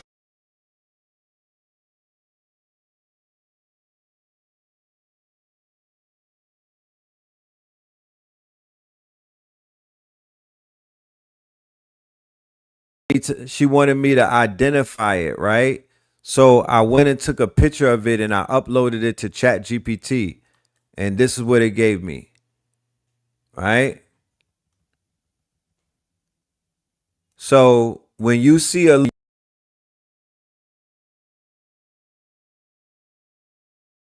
when you visit, I think I got a short in my wire. Pardon me, ladies and gentlemen. This is not the Illuminati doing this. I believe I have a short in the wire of my microphone, and every time that I touch it, it mutes the microphone. So I'm going to have to get a new mic. But if you're ever foraging or you're in the garden and you want to know what type of plant that's in front of you, all you have to do is take a picture and upload it into either Google, Gemini, ChatGPT, or Claude, and it will give you the feedback. You see how that works? It will give you the feedback and whatnot. It will tell you what it is. So this is a Bengal dayflower, and I was able to tell her that it was a dayflower. It's antioxidant activity, it's anti-inflammatory, it's antimicrobial, it has digestive support, it has possible blood sugar effects, and it has nutritional value. All right. There's vitamin C in it. There's calcium, iron, potassium, and the B cardium. So just taking one picture will tell you all of that, and then boop, you already know what to do with that. You already know how that's going to affect either your elixir. You could eat it right there. So if we're going to be off the grid, we need that's where we use technology to give us some type of information and data so we know what's around us. Right? It'll help you. I think they have an app specifically that does that. If they don't, we need one. Okay? It'll tell you about all of these plants that are in your neighborhoods. When I do roll call, everybody is from somewhere that has some real good food, some original herbs, some powerful crystals. Every shout out when we do roll call, y'all all live in places that are literally on the grid, and they all have magical shit. If this was a video game, y'all all are on the path on the Legend of Zelda. Right? There's a few plant apps. I'll check them out. Right? I'm going to check them out. I'm going to tell y'all the next date when we go into her land too. So I'll let you know. And I'm going to bring her on the show. I'm bringing Miss Helene on the show. The papaya tree right there. So what do I have to put it indoors for it to protect it? A garden, a greenhouse. Greenhouse. Yes, inside a So greenhouse. But she was listen. yeah, we gotta find a heat control greenhouse for a lot of these plants. Because when you go to the botanical garden, like this stuff in here, this is because they have that conservatory greenhouse, Yeah, it's with a the jungle mist. in there, Yeah, the yes, mist. all In the year winter, round, because right. they have it climate controlled. Yeah. That's right. Yeah, man. We got to do this for the elders, for the nanas.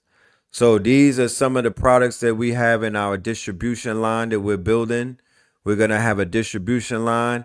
So for all of my storefronts that are out there, all of my resellers that are out there, you feel me? All of my quote unquote distributors that are out there, tap in with me. You feel me? Tap in with me and let's get you on this list. And let's get these products inside of these stores and let's start shopping with one another. I do have to remind y'all that we do have V-Cell CMOS back on deck.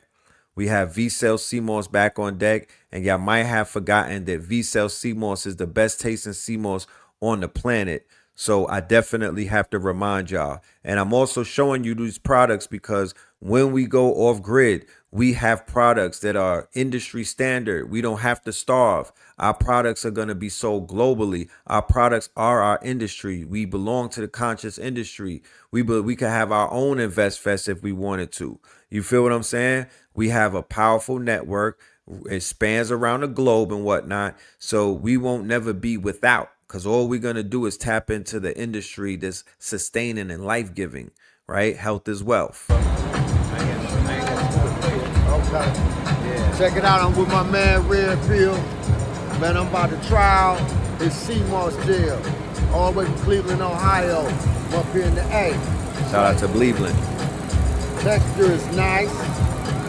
Texture is real nice.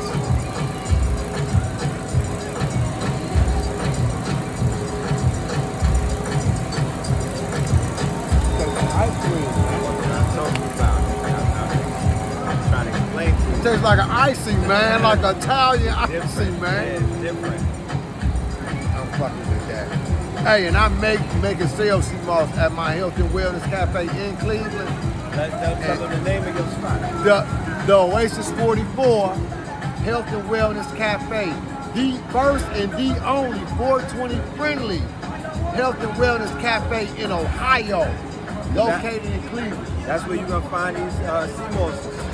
Right here. He's going to be in Cleveland, Believe that. Know that.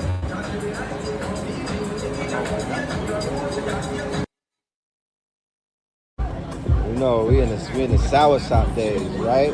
So this is made for babies. This is made for the children going back to school. This is made for the elders. This is made for people who are tired of eating that processed food. This is made for waking up in the morning, workout, post and pre. This is lunch at the job and whatnot. That's why we made it in the gel form. F.A.C.T CMOS gel, V-Cell. It's frozen? It's like an icy. Yeah, it's like an ice.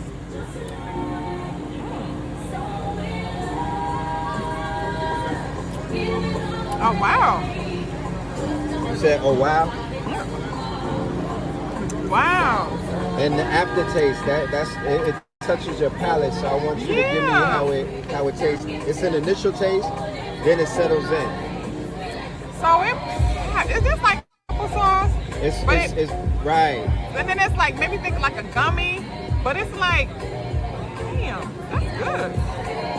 It's like a gummy applesauce mixed, like, you know, like the texture of like a gummy. Right. That's why I was saying you could put it on bread as a sandwich. You can eat it like an applesauce with a meal, or you could just eat it, take it right to the face. Y'all can order it right there with the QR code. That would take you to the V-Cell CMOS website.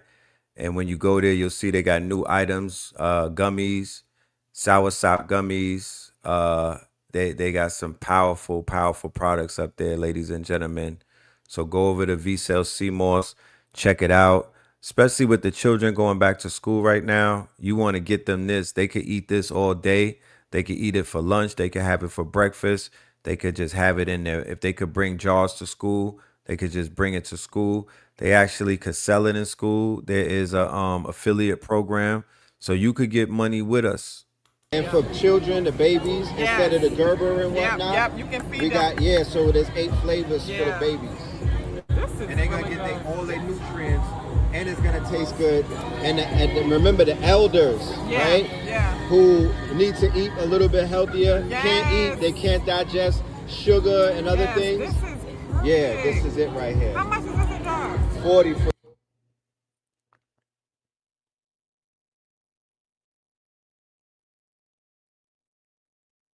I'm going to do more of these videos too, where people are tasting it on the spot, you know what I mean? so we could see. These are not paid actors, ladies and gentlemen. These are not paid actors. Okay. The jar. And what flavor you got? I got right now. I got the Oh, the blue elderberry, and I have the blue a is base banging. one, so you can make any flavor with. Big banging. And then I have strawberry and banana, and I got the soursop.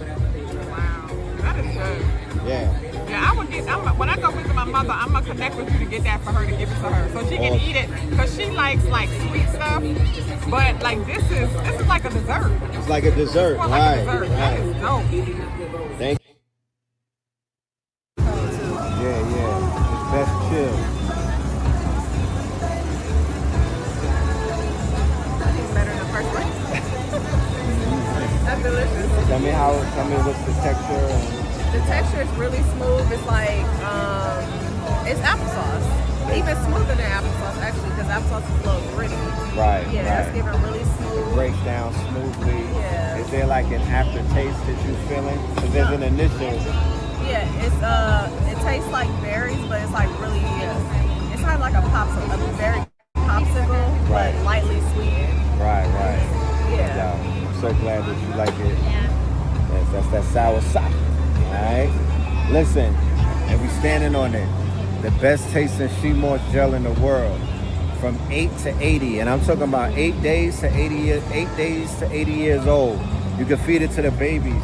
Replace all of the Gerber and all of this other stuff. And That's these right. formulas. We have 8 flavors. This is pure nutrition. The 80-year-old elders who can't eat the solid foods, people who are having issues with the blood and the sugar and whatnot, all the way down to the person at work who wants to just take a little dip to get some energy, the person in the gym who wants a little bit of pre and post workout. You feel me? You could wake up in the morning and put this on some toast. You could put it next to the toast. You could put it next to the eggs and the potatoes and whatever you want. Put it on an oatmeal.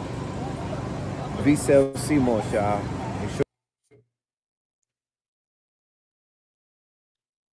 Yeah, tap in. We got so along with everything that we're doing, starting in September, and this is going to be for my audience that is on Patreon. I'm going to be doing a lot more on Patreon.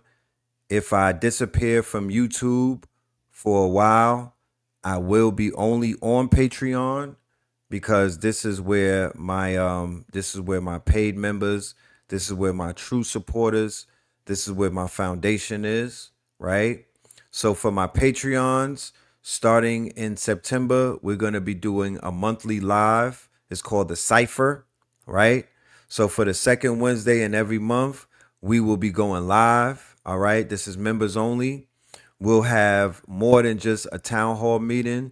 We'll actually have a complete cipher. I'll be bringing experts with me. We'll be bringing tools with us, and we will be working on your business, your brand. I'll be connecting you to some very powerful people. You'll get a chance to pitch some of you'll have pitch opportunities. You'll be able to pitch your services and your products in front of investors and people who can do something with that information. All right. And also for my Rainbow Opal and my Citrine members, we are going to be doing the Toolbox. And the Toolbox is a monthly drop where we bring you AI prompts for free. We bring you tools, we bring you frameworks, and we bring you the culture. I'm going to be bringing on some heavy hitters inside of the Toolbox as well. And in the Toolbox, you'll get the equivalent of airdrops. You're going to be getting free tools, free frameworks, free PDFs, free workbooks, and free quote unquote advice from some of the top AI experts in this culture, in this community. That's all I can speak for. I don't know about other communities, but I know inside of this community, we have some heavy hitters. And inside of the Toolbox, you'll be getting all of that. Some of the tools that apply to your businesses. We'll find out what your businesses is, and we'll be able to show you automatically in an automated way with our agents what tools and what toolbox you need in order to step your business up. You might put in a goal to say, I want to make $20,000. This is my business. This is what I do. And we'll be able to give you all of the tools step by step, how to use them, which one to use, And then what's the next one to use? And then what's the next one to use? What's how many days you use them?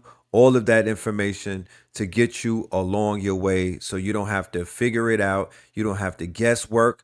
We'll be able to do the thinking for you. So that is the toolbox, and that's coming in September for all of my Patreon members in the Rainbow Opal tier and the Citrine tier. All right. So let us continue.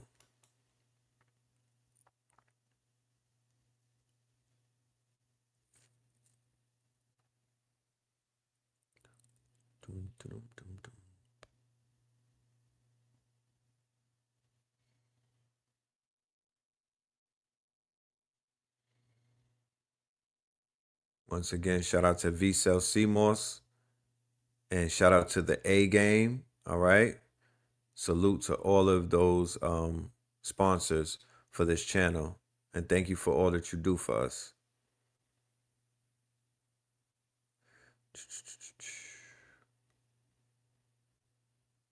Let us move forward. And we will be having our good brother Knowledge Born Allah on the show in a few days. We're going to drop the flyer for that. He has some powerful information that he's going to share. Okay. So, Backyard Self-Reliance Guide. Transform your property into a sustainable paradise. This brother right here, Brother Farrakhan, I'm aiming to bring him on to the channel as well to interview him. He's been doing a lot of work in the community. He is one of the caretakers of Hereafter Farms. Hereafter Farms. He's been doing some work in the community, especially with the off-grid space and with selling a lot of land. All right. So I'm going to have him on the show so we can ask him some questions and hear from the good brother very soon. All right. Water management. Collecting rainwater from roofs, store in barrels and tanks, and use drip irrigation to minimize waste. This is something that you can do right now. This is something that you can do right now, even if you don't even live in a house. You could set it up to where you could collect rainwater, right? If you're not even collecting rainwater from a roof, I would say have some barrels somewhere where rainwater falls and be able to begin to collect it, right? Store it in barrels, store it in tanks, and use the drip irrigation to minimize waste. You don't have to use it for drip irrigation. You could store it. Off-grid power. Solar panels and small wind turbines can power tools, lights, and irrigation pumps. Okay. Composting. Food preservation. Medicinal garden. Very important. Growing healing herbs for teas, salves, and natural remedies, right? The herbs have use cases beyond just using them internally. They are salves, they are teas that you can drink, elixirs and things of that nature, and other natural remedies, spices, flavors. They have many use cases. A root cellar. What about more root cellars? Store root vegetables and preserves in cool, dark conditions for months, right? Root cellars, something that we should be more invested in. Vertical gardening.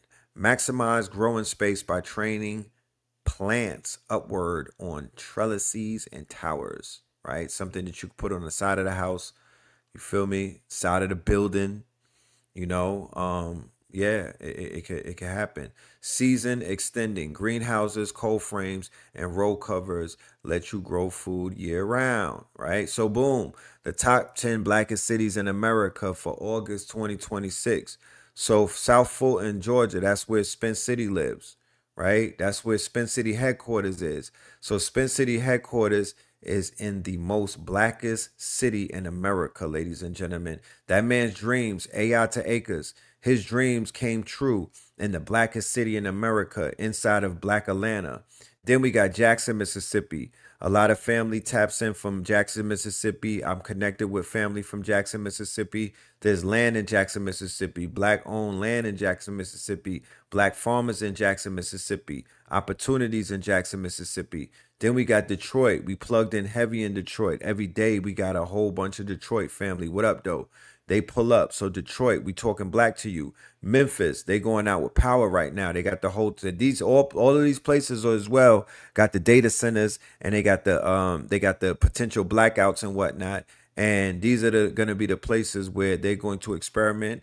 These are going to be the places that are going to be either ground zero for our ministry and our works and whatnot and our prepping, right? We don't want to ignore nobody. We don't want to turn our backs on anybody. We want to literally target, geolocate, contact people, communicate with people, reach out to people, holler at some people, knock on some doors and whatnot, drop some flyers.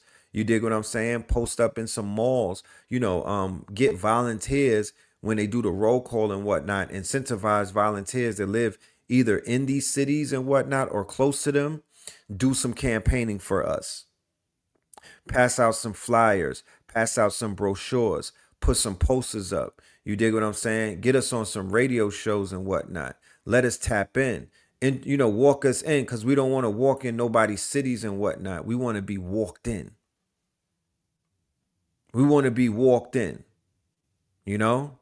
We want to be walked in the same way that if anybody comes to Atlanta and they tap in with us, we walk you in, right? Baltimore, Miami Gardens, Augusta, Georgia, Shreveport, Louisiana. I could say faithfully that I know people in each one of these cities and whatnot, but I know that my network is a part of all of these cities. This is what I know, and I could show the analytics. This is a part of my network, right? This is a part of the F.A.C.T.S initiative. This is a part of the KT Aliens. This is a part of the Know the Ledge network. So I would rather start there. Let's start from the top down. Let's start from the top down. This is the top. This is the cream of the crop. This is where the most melanin is contained. If they wanted to destroy melanin, if they wanted to disrupt the melanin, they would attack. They would probably drop. They would disrupt these areas. Okay, this would be the heart of where the pulse or the spark comes from. You don't know who's in these places, but I do know that we could start out in some of these places. And these are not bougie places. These are not expensive places. These are not places where the real estate,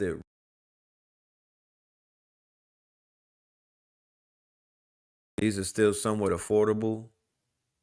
So we would fare better if we were to service these communities with microgreens, if we were to service these communities with preparation practices on self-defense, if we were to service these communities and find out where the labor force is in these communities, build some warehouses in these communities, put some gardens in these communities, solve the issue of food deserts, pull up some food trucks, do some scanning, some biometric scanning, find out what people's ailments are, and bring in the practitioners into the community to help heal them. Sound bowl healing, herbal healing, ancestral quantum transformation healing by ways of our good sister angelic alchemy, right? Cacao healing, some tobacco healing. You dig what I'm saying? Some elixirs, some Geechee tea. All of these things are possible. I would rather go where the melanin is concentrated, irregardless of whatever issues they have. The more issues they have, the more solutions you have. The more issues they have, the more opportunity you have to provide solutions. You're a social entrepreneur. You're looking for problems. You're a disaster, quote unquote. You're into the disaster, quote unquote, industry. You're here to help in a sustainable, conscious way, though, in a more ethical way, in a way that speaks to the fact that you love your people. You don't got to say it. You don't have to brag about it. You just got to do it. Right? I would say that if we have a self-sustaining community, if we serve these 10 cities right here, regardless of where our community is, if we focus on this list and another list with 10 others, and then maybe another list with another 10, right? Because we want to go to the blackest cities in America. We want to go to the top 10 cities that have the top GPT of black people in America, like Silver Springs and whatnot. We're going to PG County and stuff like that. We're going to the top 10 blackest cities with the highest GPT growth. Then we're gonna go to the 10 blackest cities with medical issues like STDs, AIDS, and cancer. Right? Yeah, I don't even see Gary, Indiana in here. I don't know why, but Gary, Indiana is not in there. Because I mentioned that because once again, you want to show up where you can help the people at. And we have help. We have yeah, people in our community is they saving lives. They are saving lives. They got answers. All right. So how to prepare for a 7-day blackout. No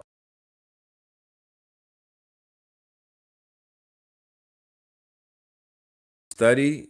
We come out with these we send you workbooks, we send you prep guides. You feel me? We build a website, right? And then we have an app. These are the things that we'll begin to memorize. I'm just showing you I'm showing you these memes. Look, the AI is so advanced that I could literally take these memes right here and upload it into the AI, Replit, Lovable, shoot, Chat GPT at this point, Fable 5, Anti-Gravity, and I could literally say build an app that does all of the things that you see on these memes, and it will build it right now. I don't even. I mean, I literally could. If I'm lazy, that's a lazy builder.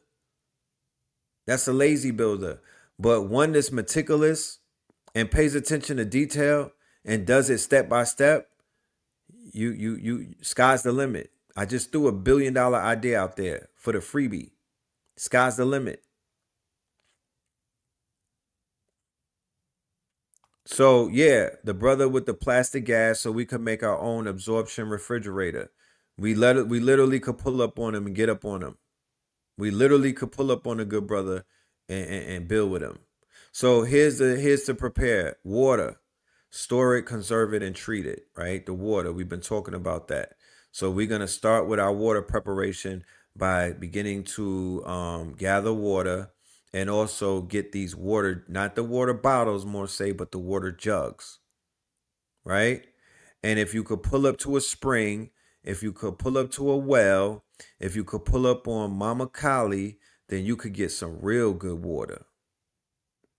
Do that about 5 times to 6 times a year. And by the 3rd year, no one can scare you. Food. Keep simple meals ready, right? You saw the video where I showed you how dude was storing all his food. And I'm going to show you in a minute how we could get our food rations all the way up for the low right now. Lighting, right? The number one thing when the lights go out is that you want to have a lighting source.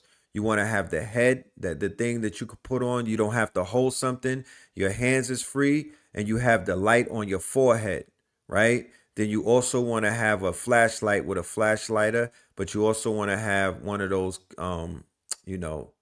the canisters, this thing right here, the lanterns, right? Safe cooking, right? Hot pots and stuff like that. You know what I'm saying? For the road, you want that. Power and communication. You have a charger always charged up, at least 2 of them on 100, just laying somewhere waiting for you that you could just grab and go. And then you got to have these radios, safety, first aid kit, and of course the blicky. They didn't have the blicky up there, but you want a weapon. And if you draw the weapon, you better be ready to use it. If you draw the weapon, you better be ready to use it. But you're going to need weapons. If you don't have a record, if you're not a felon and whatnot, you should be taking full advantage of your Second Amendment. Store that shit high. I'm talking about stack them high. You could never have enough weapons. Dead ass. And if there was a crisis and you had weapons in your house and you needed black men to protect you, there's no better way. There's no much of a love language than to tell a black man, In my basement, I got mad weapons. You wanna be loved on? You know what I'm talking about? You want a Wesley Snipes stroke?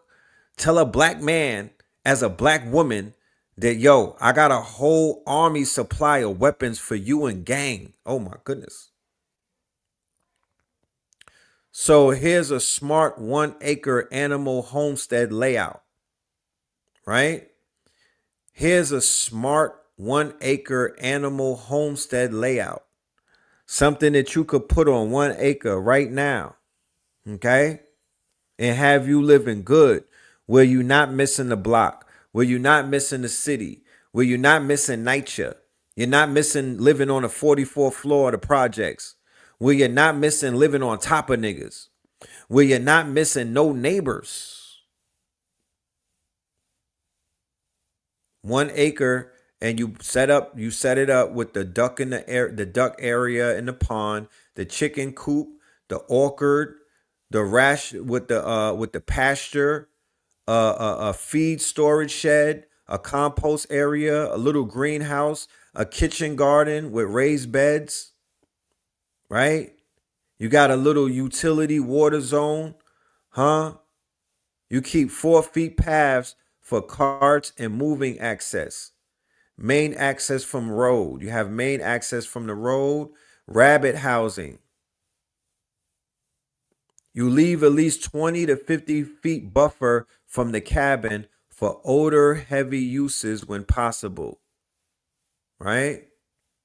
You don't want to have all of the rabbit housings. You want to have it 25 to 50 feet buffer from your cabin for odor heavy uses, because it could get funky, you know what I mean, with these animals, okay? You have some parking access when people pulling up. You have parking access for them, and you have service areas. Boom. There you have it. Here's your off-grid barnyard, right? This is a resilient animal farm setup. You have a solar barn. So you build the barn, but you build a solar barn, an elevated water tank, right? An elevated water tank, a solar barn and dry feed. Then you have your cattle with your rotational paddocks. Then you have your goats and your sheep. You know what I mean? Then you got the quarantine pen. You have covered manure compost, a chicken coop and a covered run, a predator safe perimeter, keep them damn wolves and all of them out, a pig shelter and a wallow, and then a vegetated stream buffer. That is not hard. That is not hard to do. All of these unhoused men, all of these men that are unemployed, all of these homeless men, what are we talking about? Atlanta got 50,000 homeless men. All of these unhoused people, you mean to tell me that they can't build no damn farms? You mean to tell me that their hands don't work? If they gonna sleep on the street, they could sleep in a tent. What are we talking about? If they could sleep in the streets on the curb, then they'll sleep in the outhouse, or they'll sleep in the guest house, or they'll sleep in the tent on a hammock. What are we talking about? They just want to eat. As long as they don't eat the chickens, nigga, then they are a viable workforce. Yes, they got to put all that work in. Let's check this out again, right? This is how you walk through these waters. This is how you walk through the swamp. This is how you're able to walk through any type of, flooded areas and whatnot.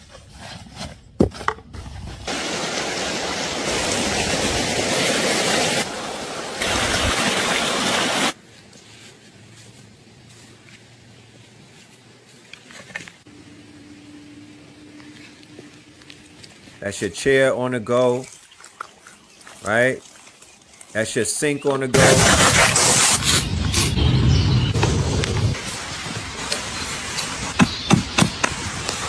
When they say getting your memory back, for everybody that's getting their FBA memories back, for everybody that's getting their indigenous Indian memories back, when the feathers starts to kick in and whatnot and the memory comes back, this is what you remember. These are the things that we used to do naturally. This is some of the things that you do naturally. We did this.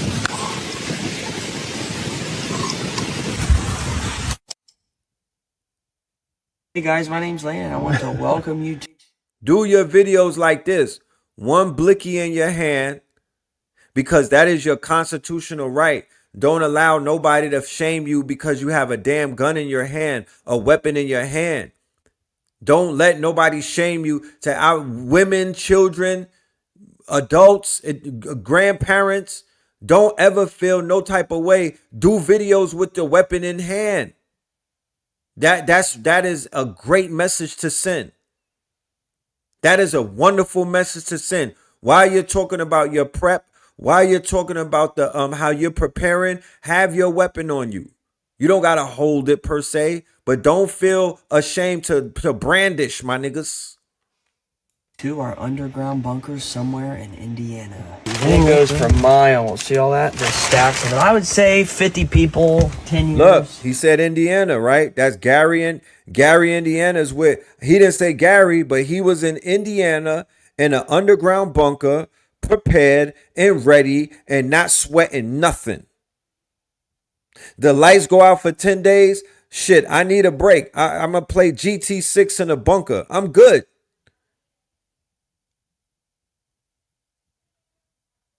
If they come in here, they not leaving out of here. I have my radio going and let me know when it's time to come upstairs. What the fuck? You ain't missing nothing. You ain't missing a goddamn thing.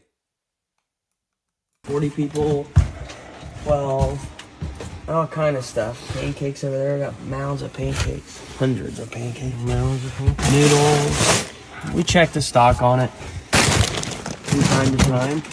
Throw out what's bad. A lot of coffee. All our meats are down there. Apple sauces. It's rice.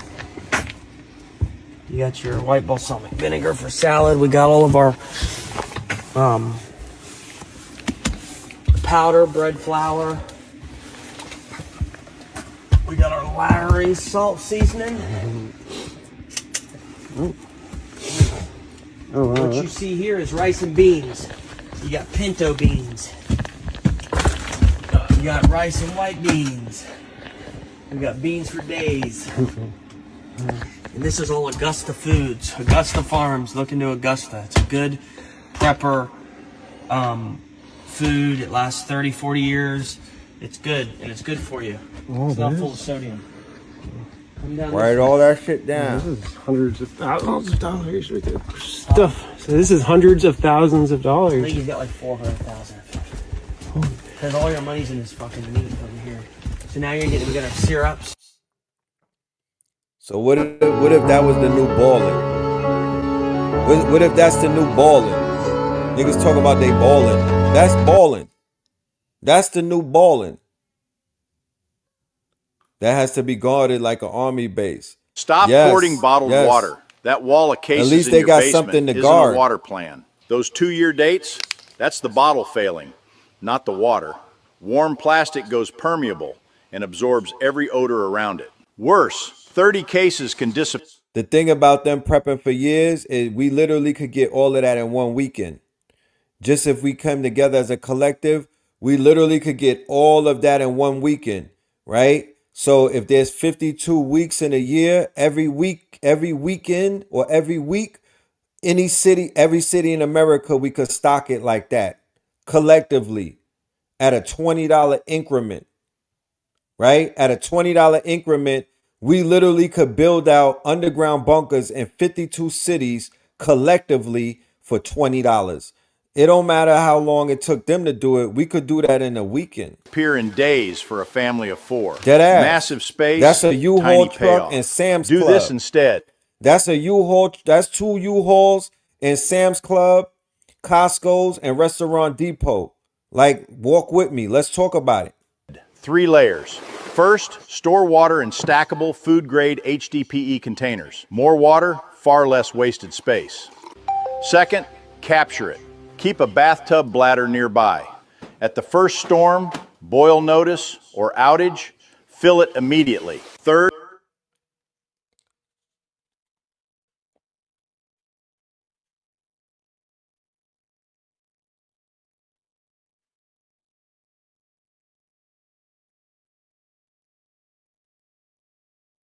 treat it with a gravity filter.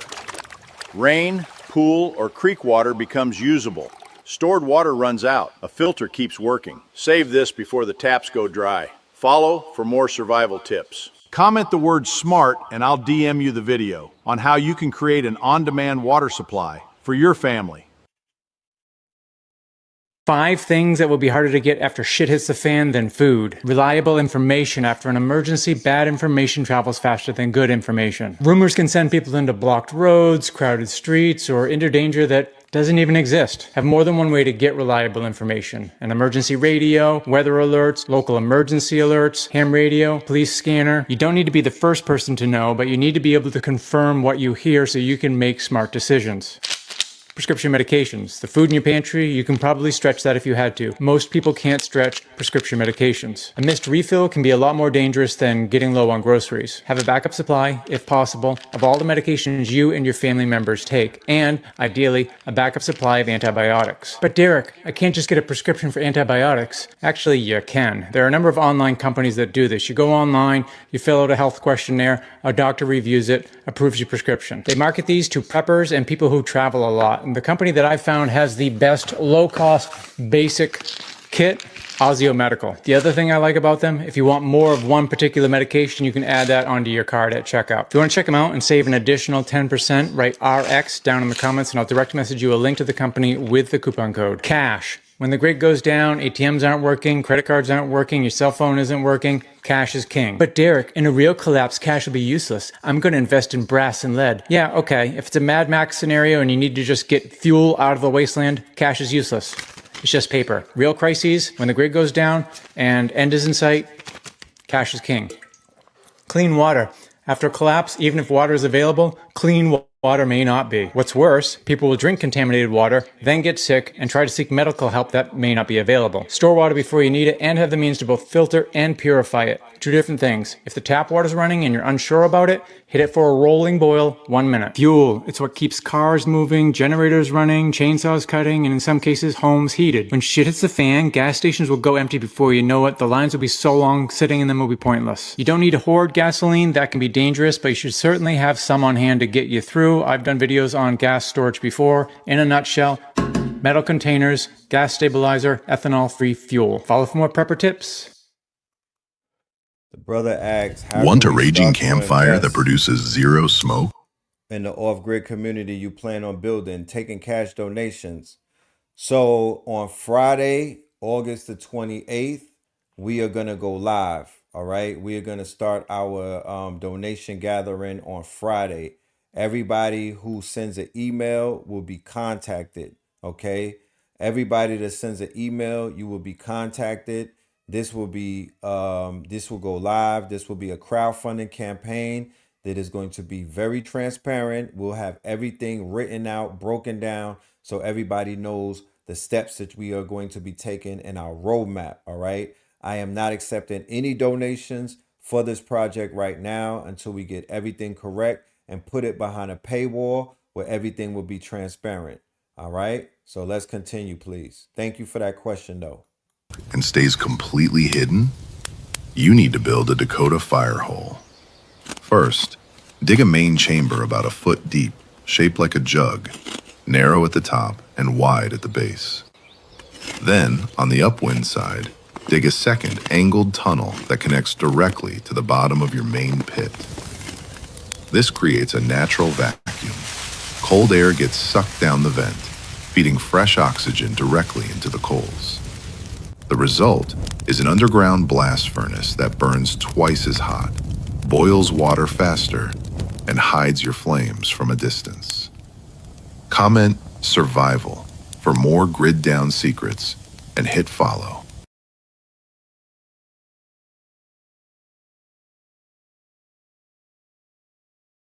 So I was recently told that I was fear-mongering for talking about Gary, Indiana yesterday. So let's talk about some facts and add some context. In 2008, the EMP Commission ran a simulation. That simulation came to the conclusion that if the United States were to be hit with an EMP, or the power grid were to go down, there were two estimates. That within a year, the first says 2/3 of the population would. The second says 90% of the population would. This month, Georgia, Arizona, and Gary, Indiana have faced blackouts, while Texas is saying that their power grid is extremely unstable and in danger of failure. 2 days ago, this came out. So I'm not saying I know shit about shit. Remember, Texas has Elon Musk in them pulling on the grid. Memphis has Elon Musk in them pulling on the grid. Virginia has the most data centers in America, right? Gary, Indiana was tied in to the data centers, right? Their company called NIPCO was tied in with the data centers, and that was pulling on it. NIPSCO, it was pulling on their grid. So you want to do the research on all of the cities, especially the black cities right now that have these data centers, because those data centers are what they're going to use to collapse the grid and blame it on the data centers. The whole thing about the data centers, they're stealing the water and blaming it on the data centers, and then they're going to collapse the electrical grid and blame it on the data centers, when whole time the data centers are processing human beings and plasma inside the data center. The data centers are the equivalent of the blood plasma centers, but only this time the data centers is taking the data, and the data is inside of the brain. The data is the DNA, and the data is the biogenetics, and the data is the genome, and the data is the memories and things of that nature through the neural links. Don't let them play with you. Right? Don't let them play with you. When they came out and they said that they want to Thanos snap and reduce the population in half, and all of these people who you know who these people are that I'm speaking about, and they're all behind this, then you could kind of see the writing on the wall. All of the food recalls, all of the food plants that are being closed down, all of the droughts, right? All of the grids, all of the electrical collapse, all of the warmings of the superstorms and the El Ninos and all of that. Pay attention. And this is not fear mongering. This is conscious awareness. Okay. This is playing chess on different levels.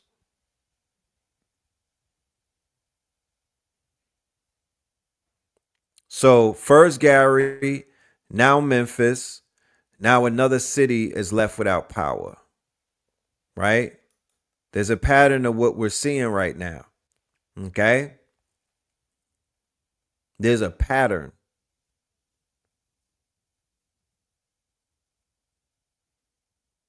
And it's at this point, it's almost undeniable. This is not happening in white cities. This is not happening in areas, rural areas and whatnot. But am I fear mongering?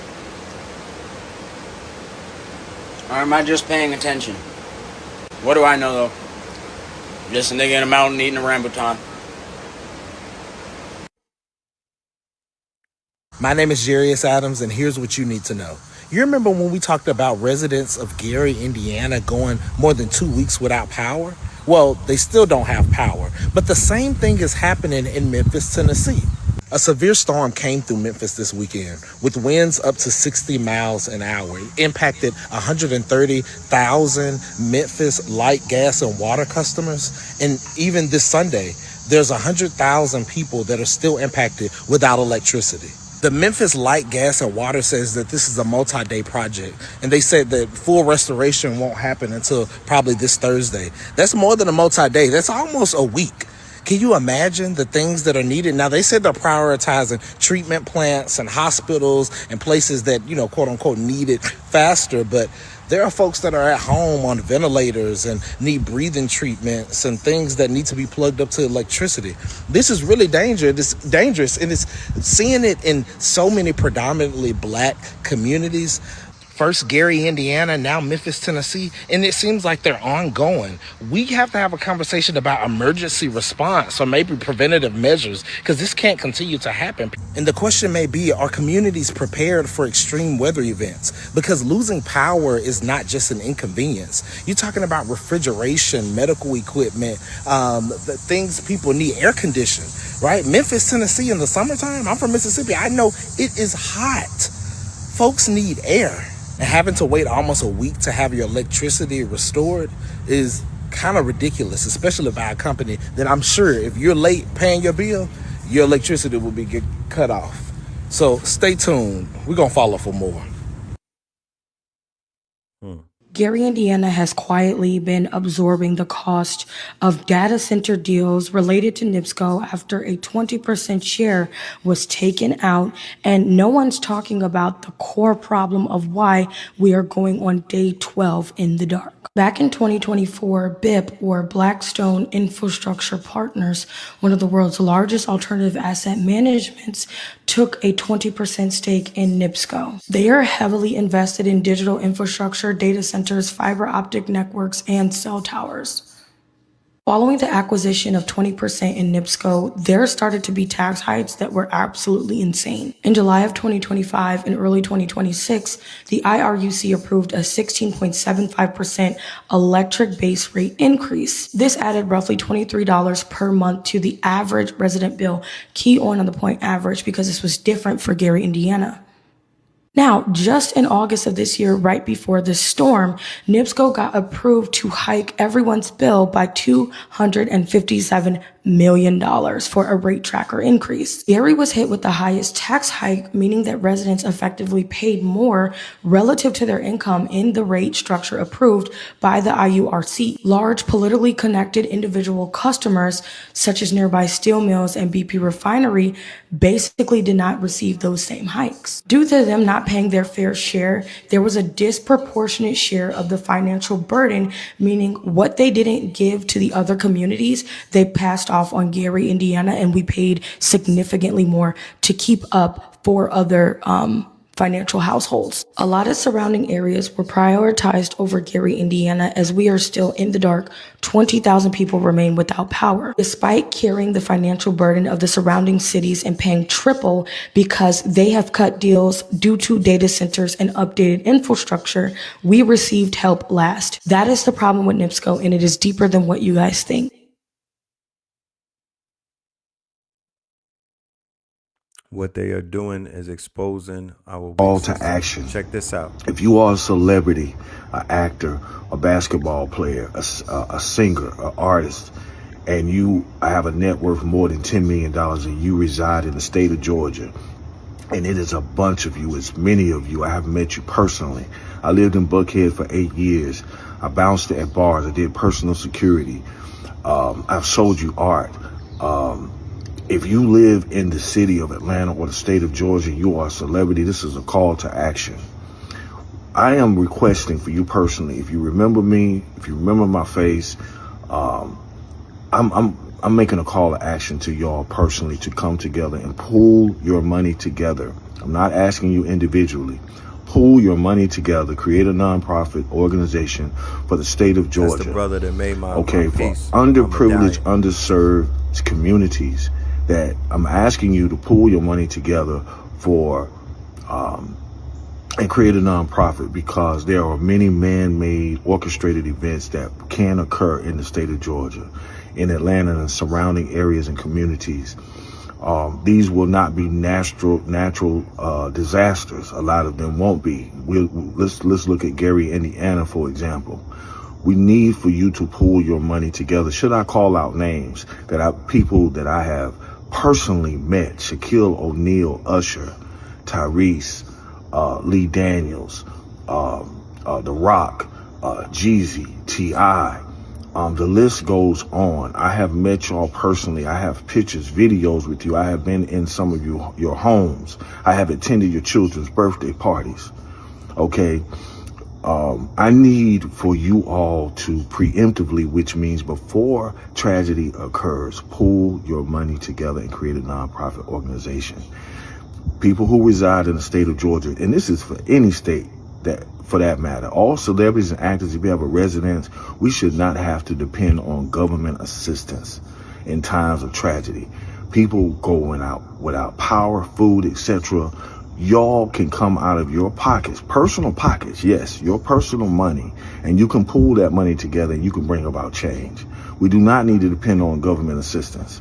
There are things that are happening. We're in a different era. We're in a different time. There are people being starved out for their land, etc., and for personal vindictive reasons, okay?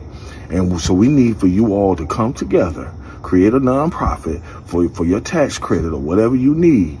And we need for you to provide the assistance. We don't need the government assistance. We need your assistance. And we need it to be done before tragedy strikes these communities. I'm asking you personally, if you remember me, let's do it. Call to action. If you. So that's my jeweler right there. And I'm glad that the streets are talking. I'm glad that people are feeling the same way. And this right here, right? Let's go back a little bit, right? All of these celebrities that are in the Atlanta area that speak highly about Atlanta and what Atlanta is to them and what Atlanta means to them. Some of these artists, not all of them, contributed into the property value of Atlanta neighborhoods plummeting and whatnot because some of their music aided and abetted in the quote unquote, what would I say? They aided and abetted in the dismal state of affair, the values being downgraded. They aided and abetted in the downgrading of the property value in Atlanta, right? Art appreciates in value, but it also depreciates in value. So the music that was coming from Jeezy during the Dope Boy era, the music that was coming from Thug during the Gangbang era, the music that was coming from Baby during the era that he was coming up, the music that was coming from the Trap Museum, out of the Trap Museum, the music that QPC in them, the dude that just had the heart attack, QP, and also Coach K, that music was detrimental to the minds, to the bodies, and to the spirit of what Atlanta represents. To be honest with you, if you want to keep it 1,000, it didn't appreciate the value because if people are going down, they're getting locked up, they're getting bodied and whatnot, they're not building, they're not prospering, they're not there for their families, then what are we talking about? The values that the Real Housewives of Atlanta exposed black women around the world to, did that increase? Did that appreciate the value of black women? Did that increase the value? Because it's all about appreciation of value. If you can appreciate or do you depreciate? Are you an asset or a liability? Did you help the people or did you hurt the people? Did you add on to the prosperity of where you live or did you collapse the property value? That should be the assessment that we got to ask. Right? So for people that want to change, nobody is going to them to ask them. You literally got to ask them just so they could be on record as to never say that they were never asked. Now, if they naturally had it on their heart, nobody would have to ask them. But it has gotten to the point where you just have to ask because closed mouths don't get fed. You just got to ask. You don't know what nobody got on their heart. You don't know what nobody ready to do and turn around and do differently. But you should at least ask with the intention that none of them are going to do nothing. None of them are going to do a goddamn thing. But it does help to put it in their face that, fam, you help bring the value of life in my city down. You help bring the value of the property down. Dope boys don't increase the property of no neighborhoods. Let's be clear. I don't care how much you like them, and I don't give a fuck what your favorite song is. Dope boys bring down the property value of their neighborhoods. They bring down the lives of good people. Right? All of them people caught up in the feds, the brothers that know how to draw and shit like that, they smart, they can run a business. Nigga, they listening to trap music until they got trapped. So all I'm saying is, if you are responsible for the depreciation of life through your message, the only thing that you could do at this point is to start a motherfucking non-for-profit and spend that shit. Put some money, sock it to our pocket. Put the money up so you could build so the people don't have to continue to live in the killing fields, because your music helped the killing fields become more field-like. You were the fertilizer that helped grow the shit that a lot of people are stuck in right now. So when the hell do you even do what? Fuck that. Y'all let these niggas get away on too easy. Oh nah, they no. Little do you know, they're running. These niggas are running around like they're doing something for people. They're running around like they're the mayors of these cities. They're running around like they need the fucking key to the city, like their whole slate is clean. Cause they had a Black Lives Matter t-shirt on. What are we talking about? These niggas, they don't feel like they failed us.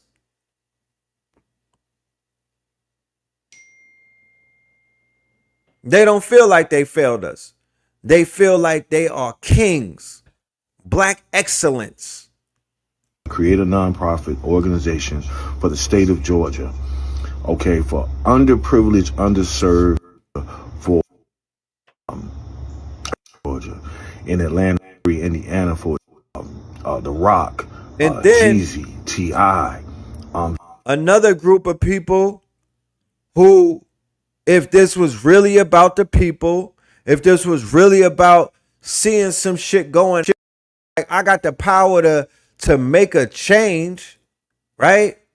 To see calamity and be like, nah, I got this. This shit is nothing. This is $50,000 is like $5. Look, I know how to get money out of Navy Federal.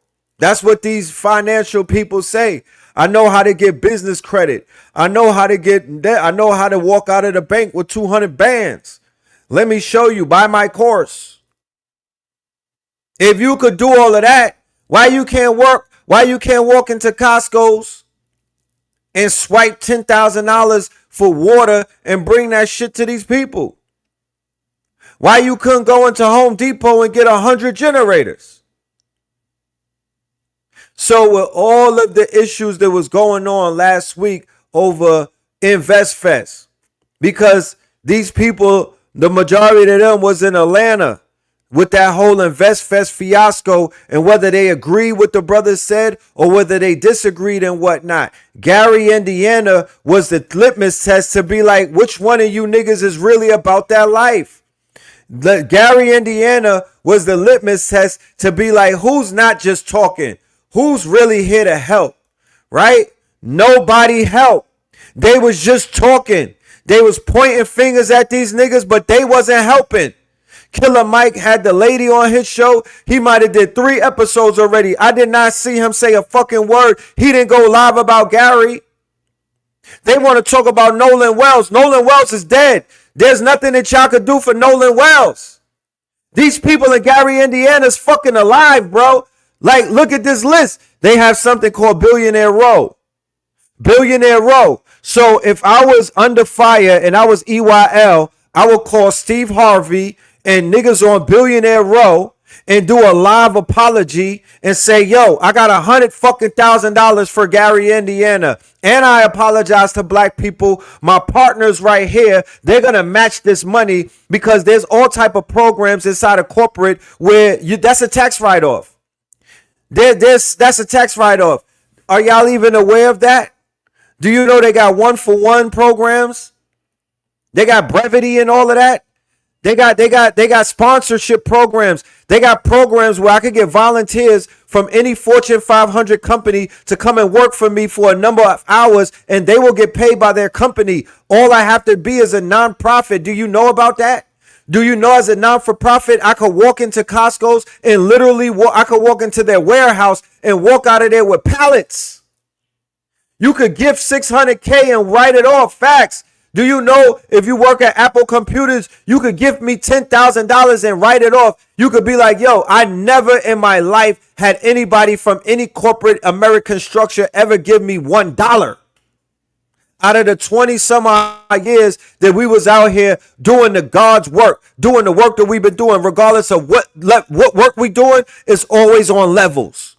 We do multiple work, but we do it on different levels. So if I'm outside on 125th Street, when I'm selling shirts, that's part of the work, because the shirts are a fucking lesson in and of itself. The Kings County is teaching niggas as they're wearing it. You know what I'm talking about? Then we get on camera with Sonetta TV, Brother Rich, Baba TV, Nola Ledge Radio. That's another level of work. Then you put the album out and the music out. That's another level of work. Then you go and do the lectures around America. That's another level of work. Then you get with these organizations that's doing things and y'all link up and y'all do collaborations and y'all do things together and help people out. That's another level of work. There's levels to this shit. But there's never been a time when none of the rappers, none of the corporate niggas, nobody ever came and was like, yo, from my non-for-profit to your fucking movement, to your initiative, to what it is that y'all doing. We put facts out there. We put the evolution will be digitized out there. We put courses, lectures, AI accelerator, techno bowl, all of these things. But it's the people, y'all. It's not the fucking celebrities. It's the people. That's who believe in us. That's who's there for us. That's who's backing us. The people. I don't call them followers. The people. The same people that I be saying, yo, make sure you pass the microphone around to the people. I'll pay for the overtime. But I want to know who's in the building. Let's just pay the late fee because there's some legends in the audience. I just want to get them on record. I want them to hear themselves. Yo, what's your superpower? What's your gift? I'm glad that even I went to a 19 Keys event. He even started doing that, passing the microphone around. Yo, what do you do? What's your powers? You feel me? We've been doing that for damn near a decade because I've always said that the power is in the crowd. We are who we've been looking for. Stop wasting the fucking people's time. And then when I put the call out and y'all send me emails, I'm like, damn, look at when I did Imaginarium. Before you get into the Imaginarium, you got to fill out who you are, what you do, what's your powers, what's your skills, what's your gifts. People is giving me all type, the thermal engineers, nuclear physicists, artists, actors. You know what I'm saying? PhD students, lawyers, doctors. I got all type. That's why I say my network is incredible. I've introduced certain people to other people in my network and changed their lives exponentially in a day's time. My network is my net worth. I know who the fuck I have around me. Everywhere that I go, my face card is good because of the work that I've put in over the decades. So there was so many opportunities that was missed by these brothers, right? Who were embroiled in all type of scandal and whatnot. They had the opportunity to show where their heart was at. They had the opportunity to show that they were there for the people. They had the opportunity to show that they were actually thinking and their minds were moving past their ego and whatnot. They easily could have tapped any one of these fucking celebrities. They don't even have any friends, because if I was a millionaire black celebrity and whatnot, or if I was a billionaire black celebrity, I would have had my secretary Ben call them and was like, shut your mouths and get off the internet. And when the next time you do a show, just bring me on and I'm going to give the people some money. I'm going to help the people out. The people want to know that you're going to help them out. There's nothing that you could ever do to turn that ship around because the people are always going to see you as a fucking sellout. You already exposed yourself. You said that you were going to get down with the white folk and this wasn't a black event. And theoretically, you never really apologized for that. You never said anything contrary to that statement. So therefore, that still stands as it is. And you haven't shown that you're willing to take your billionaire friends and spend some money on black people when they really fucking need it, bro. That's not what we're seeing. So the situation in quote unquote Gary, Indiana, it could have got some light shined on it if those brothers would have been talking about it a lot more, but not talk, because regular people was talking about it. There needs to be a group of our people that have the resources to do it. I am not going to spend my career critiquing these men and women. I'm not going to spend my career wasting energy about what somebody else should be doing. That shit to me is cute, but it's corny. I have the power, I have the prestige, I have the potential, and I have the network to literally do everything that they're not doing. You understand? And I have the balls and I have the motherfucking backbone to tell people like that what they're not doing, but I got to do what they're not doing before I say it. I don't want to be hypocritical. You know what I'm saying? I don't want to be hypocritical. But nobody is going to save the people, bro. I mean, God damn it. You would think, but it's not finna happen. It's not finna happen. So even with all of the people that's getting money and you know what I mean, there needs to be another message, another leader, some other type of leadership in that space to help those people who have the resources begin to feel like they love their people and to show it and to be more social entrepreneurs and to solve more problems and whatnot. Because the first layer of problems have been solved. A lot of people got out of poverty, and that's good. A lot of people got pulled up out of poverty, and that's good. That is a great thing. That's phase one. That's phase one. We need phase two now. We need phase two.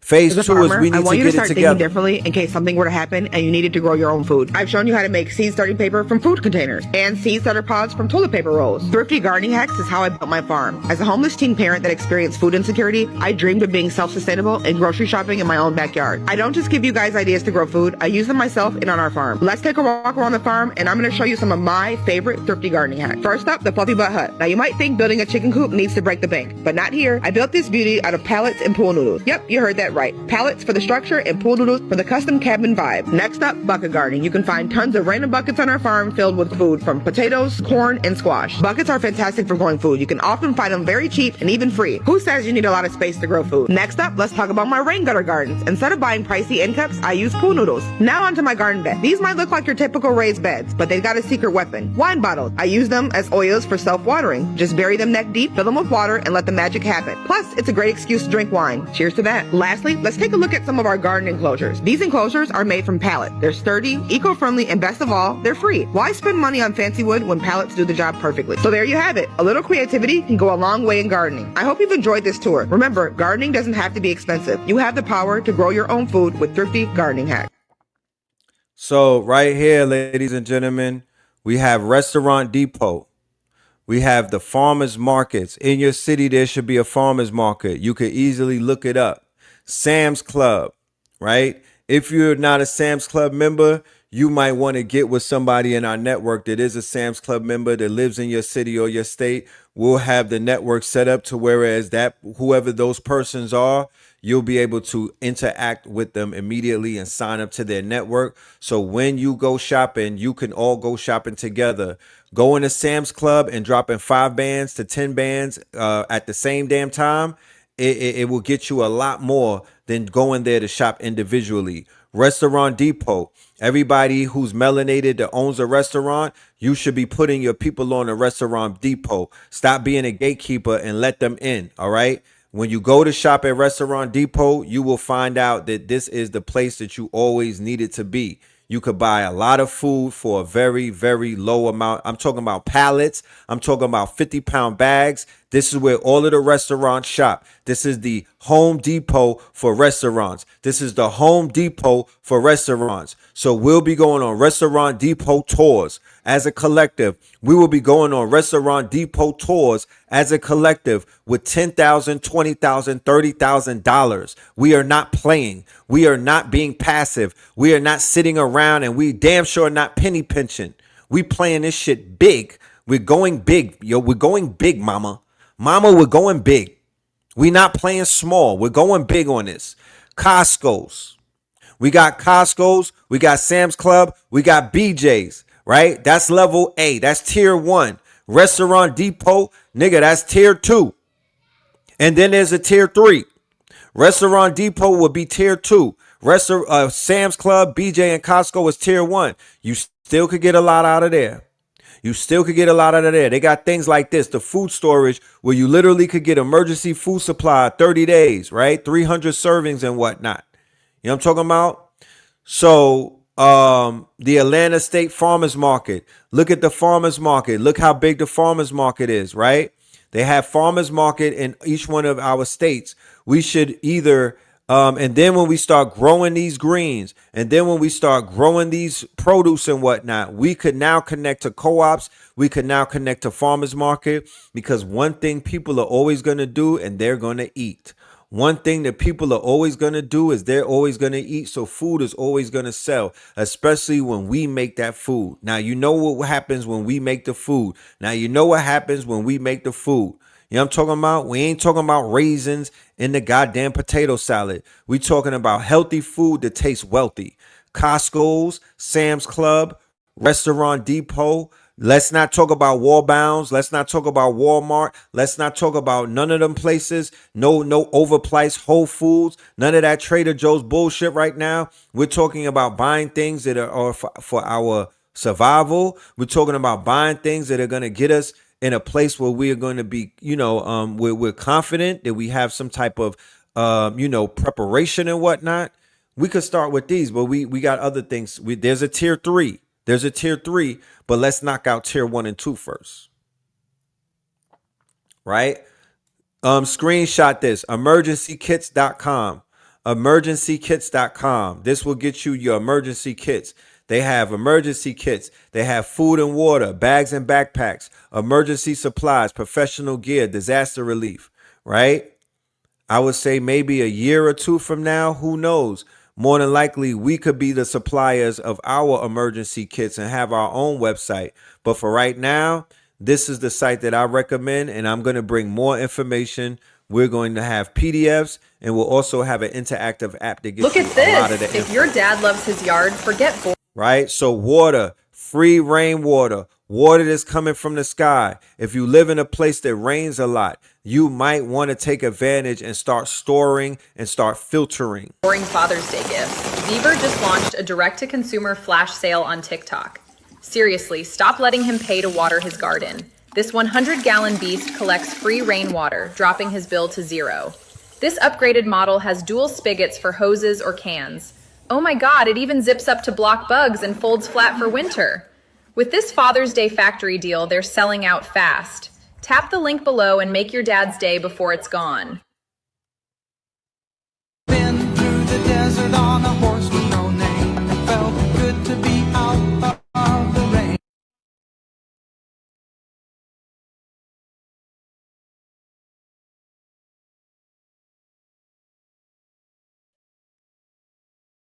All right. So for now, that's the end of this presentation at the moment, ladies and gentlemen. We are going to come back with phase 2. Okay. We will return with phase 2. But in the meantime, between time, the email is right there. I want everybody to send an email who wants to be a part of this. Even if you are a farmer, if you are anything that you do that has anything to do with our common unity, okay, just send me an email. If you like what you hear, if this is your language, if this is speaking to you, then send me an email. Please don't be on the outside looking in. This is not one of those passive type of calls to action. This is an active call to action right now. This is an emergency call. This is an emergency call to action to my community, to my loved ones, to my friends, and everybody that's out there. Please tap in with me. I'm asking nothing of you. All I'm asking is to use your mind and to lock in with me and to believe in what it is that we're doing. See this as a solution that needs to happen. You feel me? See this as a solution that needs to happen. And we're going to make this happen. You know what I'm saying? I got the approval of my elders. I got the approval of my mother. You know what I mean? So I'm going to carry this thing on my shoulders and I'm going to make some things happen. And you know, we've already been working towards this with the F.A.C.T.S initiative. So this is really right up our alleys. You know what I mean? This is right up our alleys. And this is a challenge that I'm going to stand up for. So with that being said, just a few announcements that we have some things coming up. We will be in New York. So we're going to launch the campaign on Friday, right? I'll be in New York. I'm launching a campaign inside of New York. Might be on 125th Street with a microphone. And we're going to launch the initiative in my home city. It's only right, you know what I mean? Because I definitely want my brothers and sisters that live in the big cities like New York to get out of New York or to have some type of options. The elders who live in New York, who, you know, they want to go into the country, they want to go into the islands, they want to go somewhere outside of the big city because it's just a little too rough for them. You know, I want to show them the options that they have. So we're going to launch that in New York. Then the next day, we're going to be with Ross Ben doing 2026 prediction cycles. So even Ross Ben is going to help us with the predictions as to how to move, when to move, and where to move. I'm going to use the science. I'm going to use the master teachers to help guide us and whatnot. All right. We're also going to do a pop-up shop for Voltron from 7 to 8, 7 p.m. to 8 p.m. Me and Cambada will be at Nicholas, Brooklyn, playing our album, Voltron. We'll be doing a pop-up. We got CDs, we got T-shirts, we got merch, and we're going to take pictures. We're going to, you know what I mean? We're just going to chop it up with everybody who enjoys that musical project. That's going to be in Brooklyn. Scan the QR code. You will be able to get your tickets. Now, if you're not in Brooklyn, you'll also be able to see what we got going on and be a part of what we got going on online by scanning the QR code. We'll be on Zoom, right? We'll be on Zoom. So you'll be able to tap in with us through Zoom. You'll be able to see us, hear us, and experience what we got going on in Brooklyn. All right. Uncle Hank will be in the building. Sister Cafunia is going to be in the building. Our sister Angelic Ariel, she's going to be opening up for our good brother Ross Ben. She's going to be bringing her she's going to be bringing her compounds, her ancestral tools for quantum transformation. If you didn't get a chance to tap into the show I did earlier this rising with brother Heru, I brought her on as a guest. You'll be able to tap in and see what she's bringing to the table. Monumental information, transformative. I promise you, you don't want to miss this. This is going to be one of those ones right here. New York City, we are back. New York City, we are back. We are in Brooklyn at the world famous Nicholas with Sister Monique for something that you all need. And that is the 2026 prediction cycles from Jason to Janice, bringing back the master teacher Ross Ben. It's been a minute since he's been back in Brooklyn. He will have books on deck. You know what I'm talking about? He'll be dropping this information on your head tops and whatnot. And yes, we are all there for it right now. So yes, and then we got B-Dell coming to Brooklyn September the 20th. Blue Pill will be opening up for our good brother. B-Dell will be in the building. Blue Pill will be opening up. He will be there with him as well. September the 20th. They're going to be at a private library in a theater, okay, in Brooklyn. And then the day before, they'll have a meet and greet on September the 19th where B-Dell will be signing his book, all right? And then there's also an after party at Nicholas on the 20th. So make sure y'all pull up. Shout out to King Simon. Make sure y'all pull up to that. Now, if you haven't gotten the Voltron album, make sure y'all go and get that album right there. This is a classic. I shit you not. This is one for the ages right here. This is one for the ages right here. And people are loving it. They are giving us all type of reviews and feedback. We got fan art and all type of things. So definitely keep rocking that. Keep buying it. Keep supporting it. This is independent. Yeah, this is for us. All right. The QR code for the album is right here. Boop. You can scan that and you could get the Voltron album. We're going to end this with a song that we got on Voltron called Disclosure. And as always, if you want to support the channel, if you want to support the network, if you want to support Know the Ledge, then you could scan that QR code, and any price or any donation or any contribution is highly appreciated. Very thankful. Ashe, I appreciate you. I appreciate everybody. Y'all spent a lot of time with us. It's been 3 hours. You could have been doing anything. This was very impromptu. But yeah, I said, let me go ahead and let me do this. Let me get this message out. Let me talk to the people. Let me share my ideas. Let me get this message out. Let me let the family know what I'm really doing. So there's no confusion as to what's going on. So yeah, I'm loving it. I'm loving it. I'm invigorated. You know what I mean? I'm hyped. You know what I'm saying? So let's keep this thing going. Let's keep the momentum going. All right. So with that being said, this is Disclosure off of the album called Voltron Volume 1. It is only available right now through the website. Okay. We have the digital download and we have the vinyl and the hard copies. They will mail that to you in a short amount of time. All right. But definitely take advantage of what we have to offer. This is our first album in years. But we back like we never left. You know what I'm talking about? We back like we never left. That part. So yeah, let's go.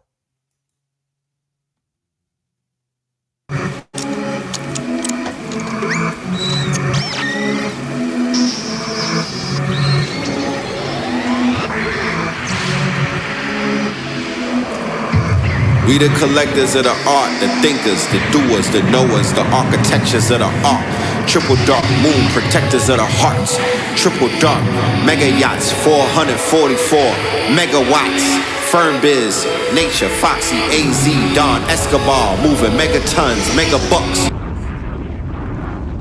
Y'all see the y'all see the symbolism? I'm on the track. We standing on the track. Yeah, y'all see the symbolism?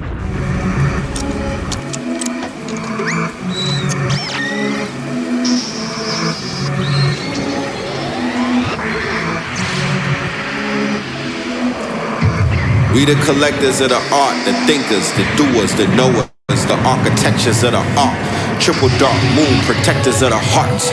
Triple dark mega yachts, 444 megawatts. Firm biz, nature, Foxy, AZ, Don, Escobar, moving megatons, mega bucks. 444 megatrons, they call mega bus. Went from Sega. July, what's the dial looking like today? Anything on the upper bands? Same dead frequencies as yesterday, Juju. Just cosmic background noise. Doesn't hurt to turn the knob one more time. Let the story unfold. My ancient aura is gold. It was foretold I would return as a soul. Hold on, July. Let's see where this signal is coming from. I'm composed of the sun. My outer garments threaded from stardust. Complexion of what they checking at Starbucks. Voltron Force! We made it. There it is. Yeah! Voltron Force!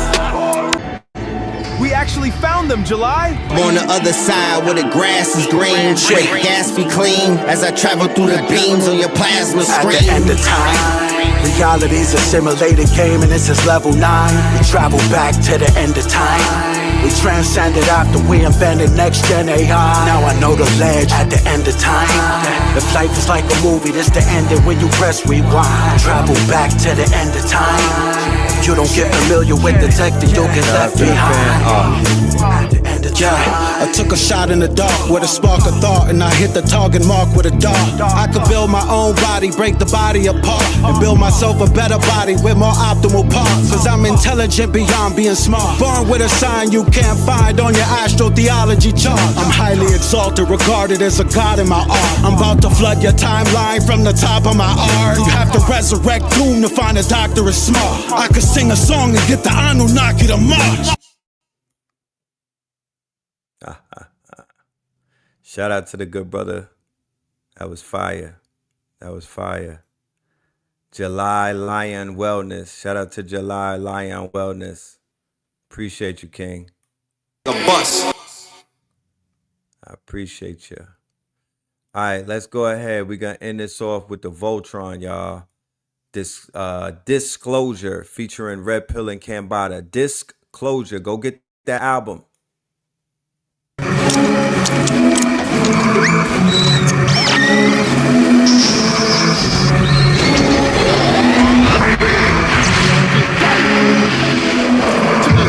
We the collectors of the art, the thinkers, the doers, the knowers, the architectures of the art.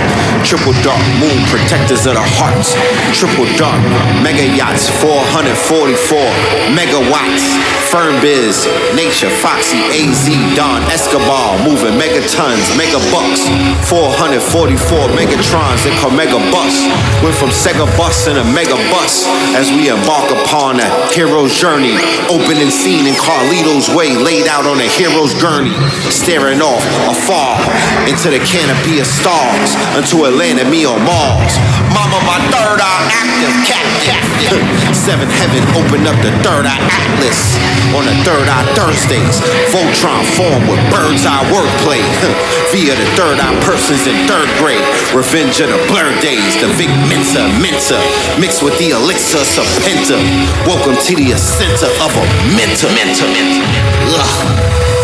Got the gods excited as I'm strapped up in my captain's chair. Autopilot, spacecraft, I don't have to stare. Caught arriving, pass through natural air and crack the atmosphere. The daddy's here, them 10 foil hatters that were gathered there just clapped in chairs. Left the faculty at NASA scared. Donald Trump started acting weird, he just sat and stared. I hit up Billy Carson for a chat, we're galactic pairs. Grabbed the bear, acid in a chalice full of dragon tears. Cone-headed, 12-foot giant with a gold melon. Native suit, anti Christ that the Catholics fear. Universal soldier, the predator. You travel in the galaxy for challenges. You clash with me, I'll scrap you there.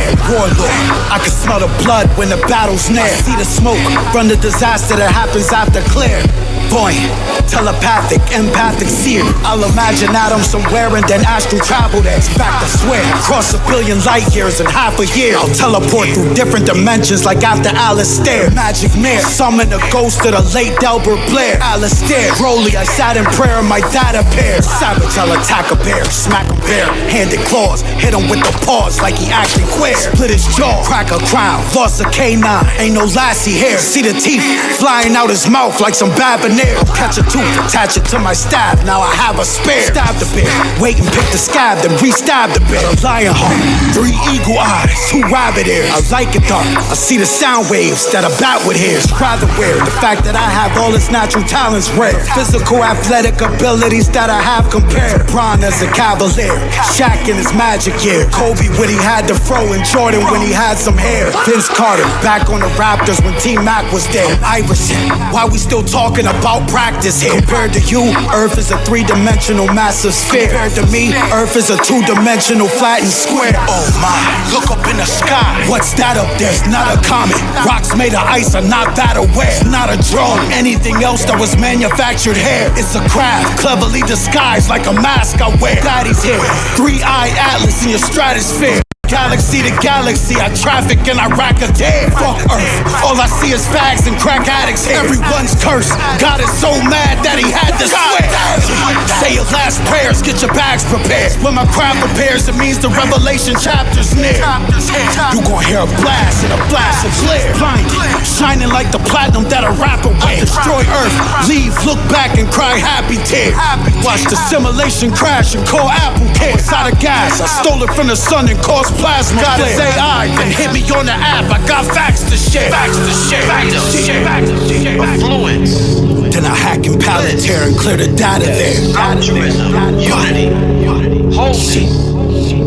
Precision. Authentic love. Harmony. Healing. Activation. Tranquility. Resilience. Consistency. Vitality. Magnitude. Chaos. The rightful ruler's back.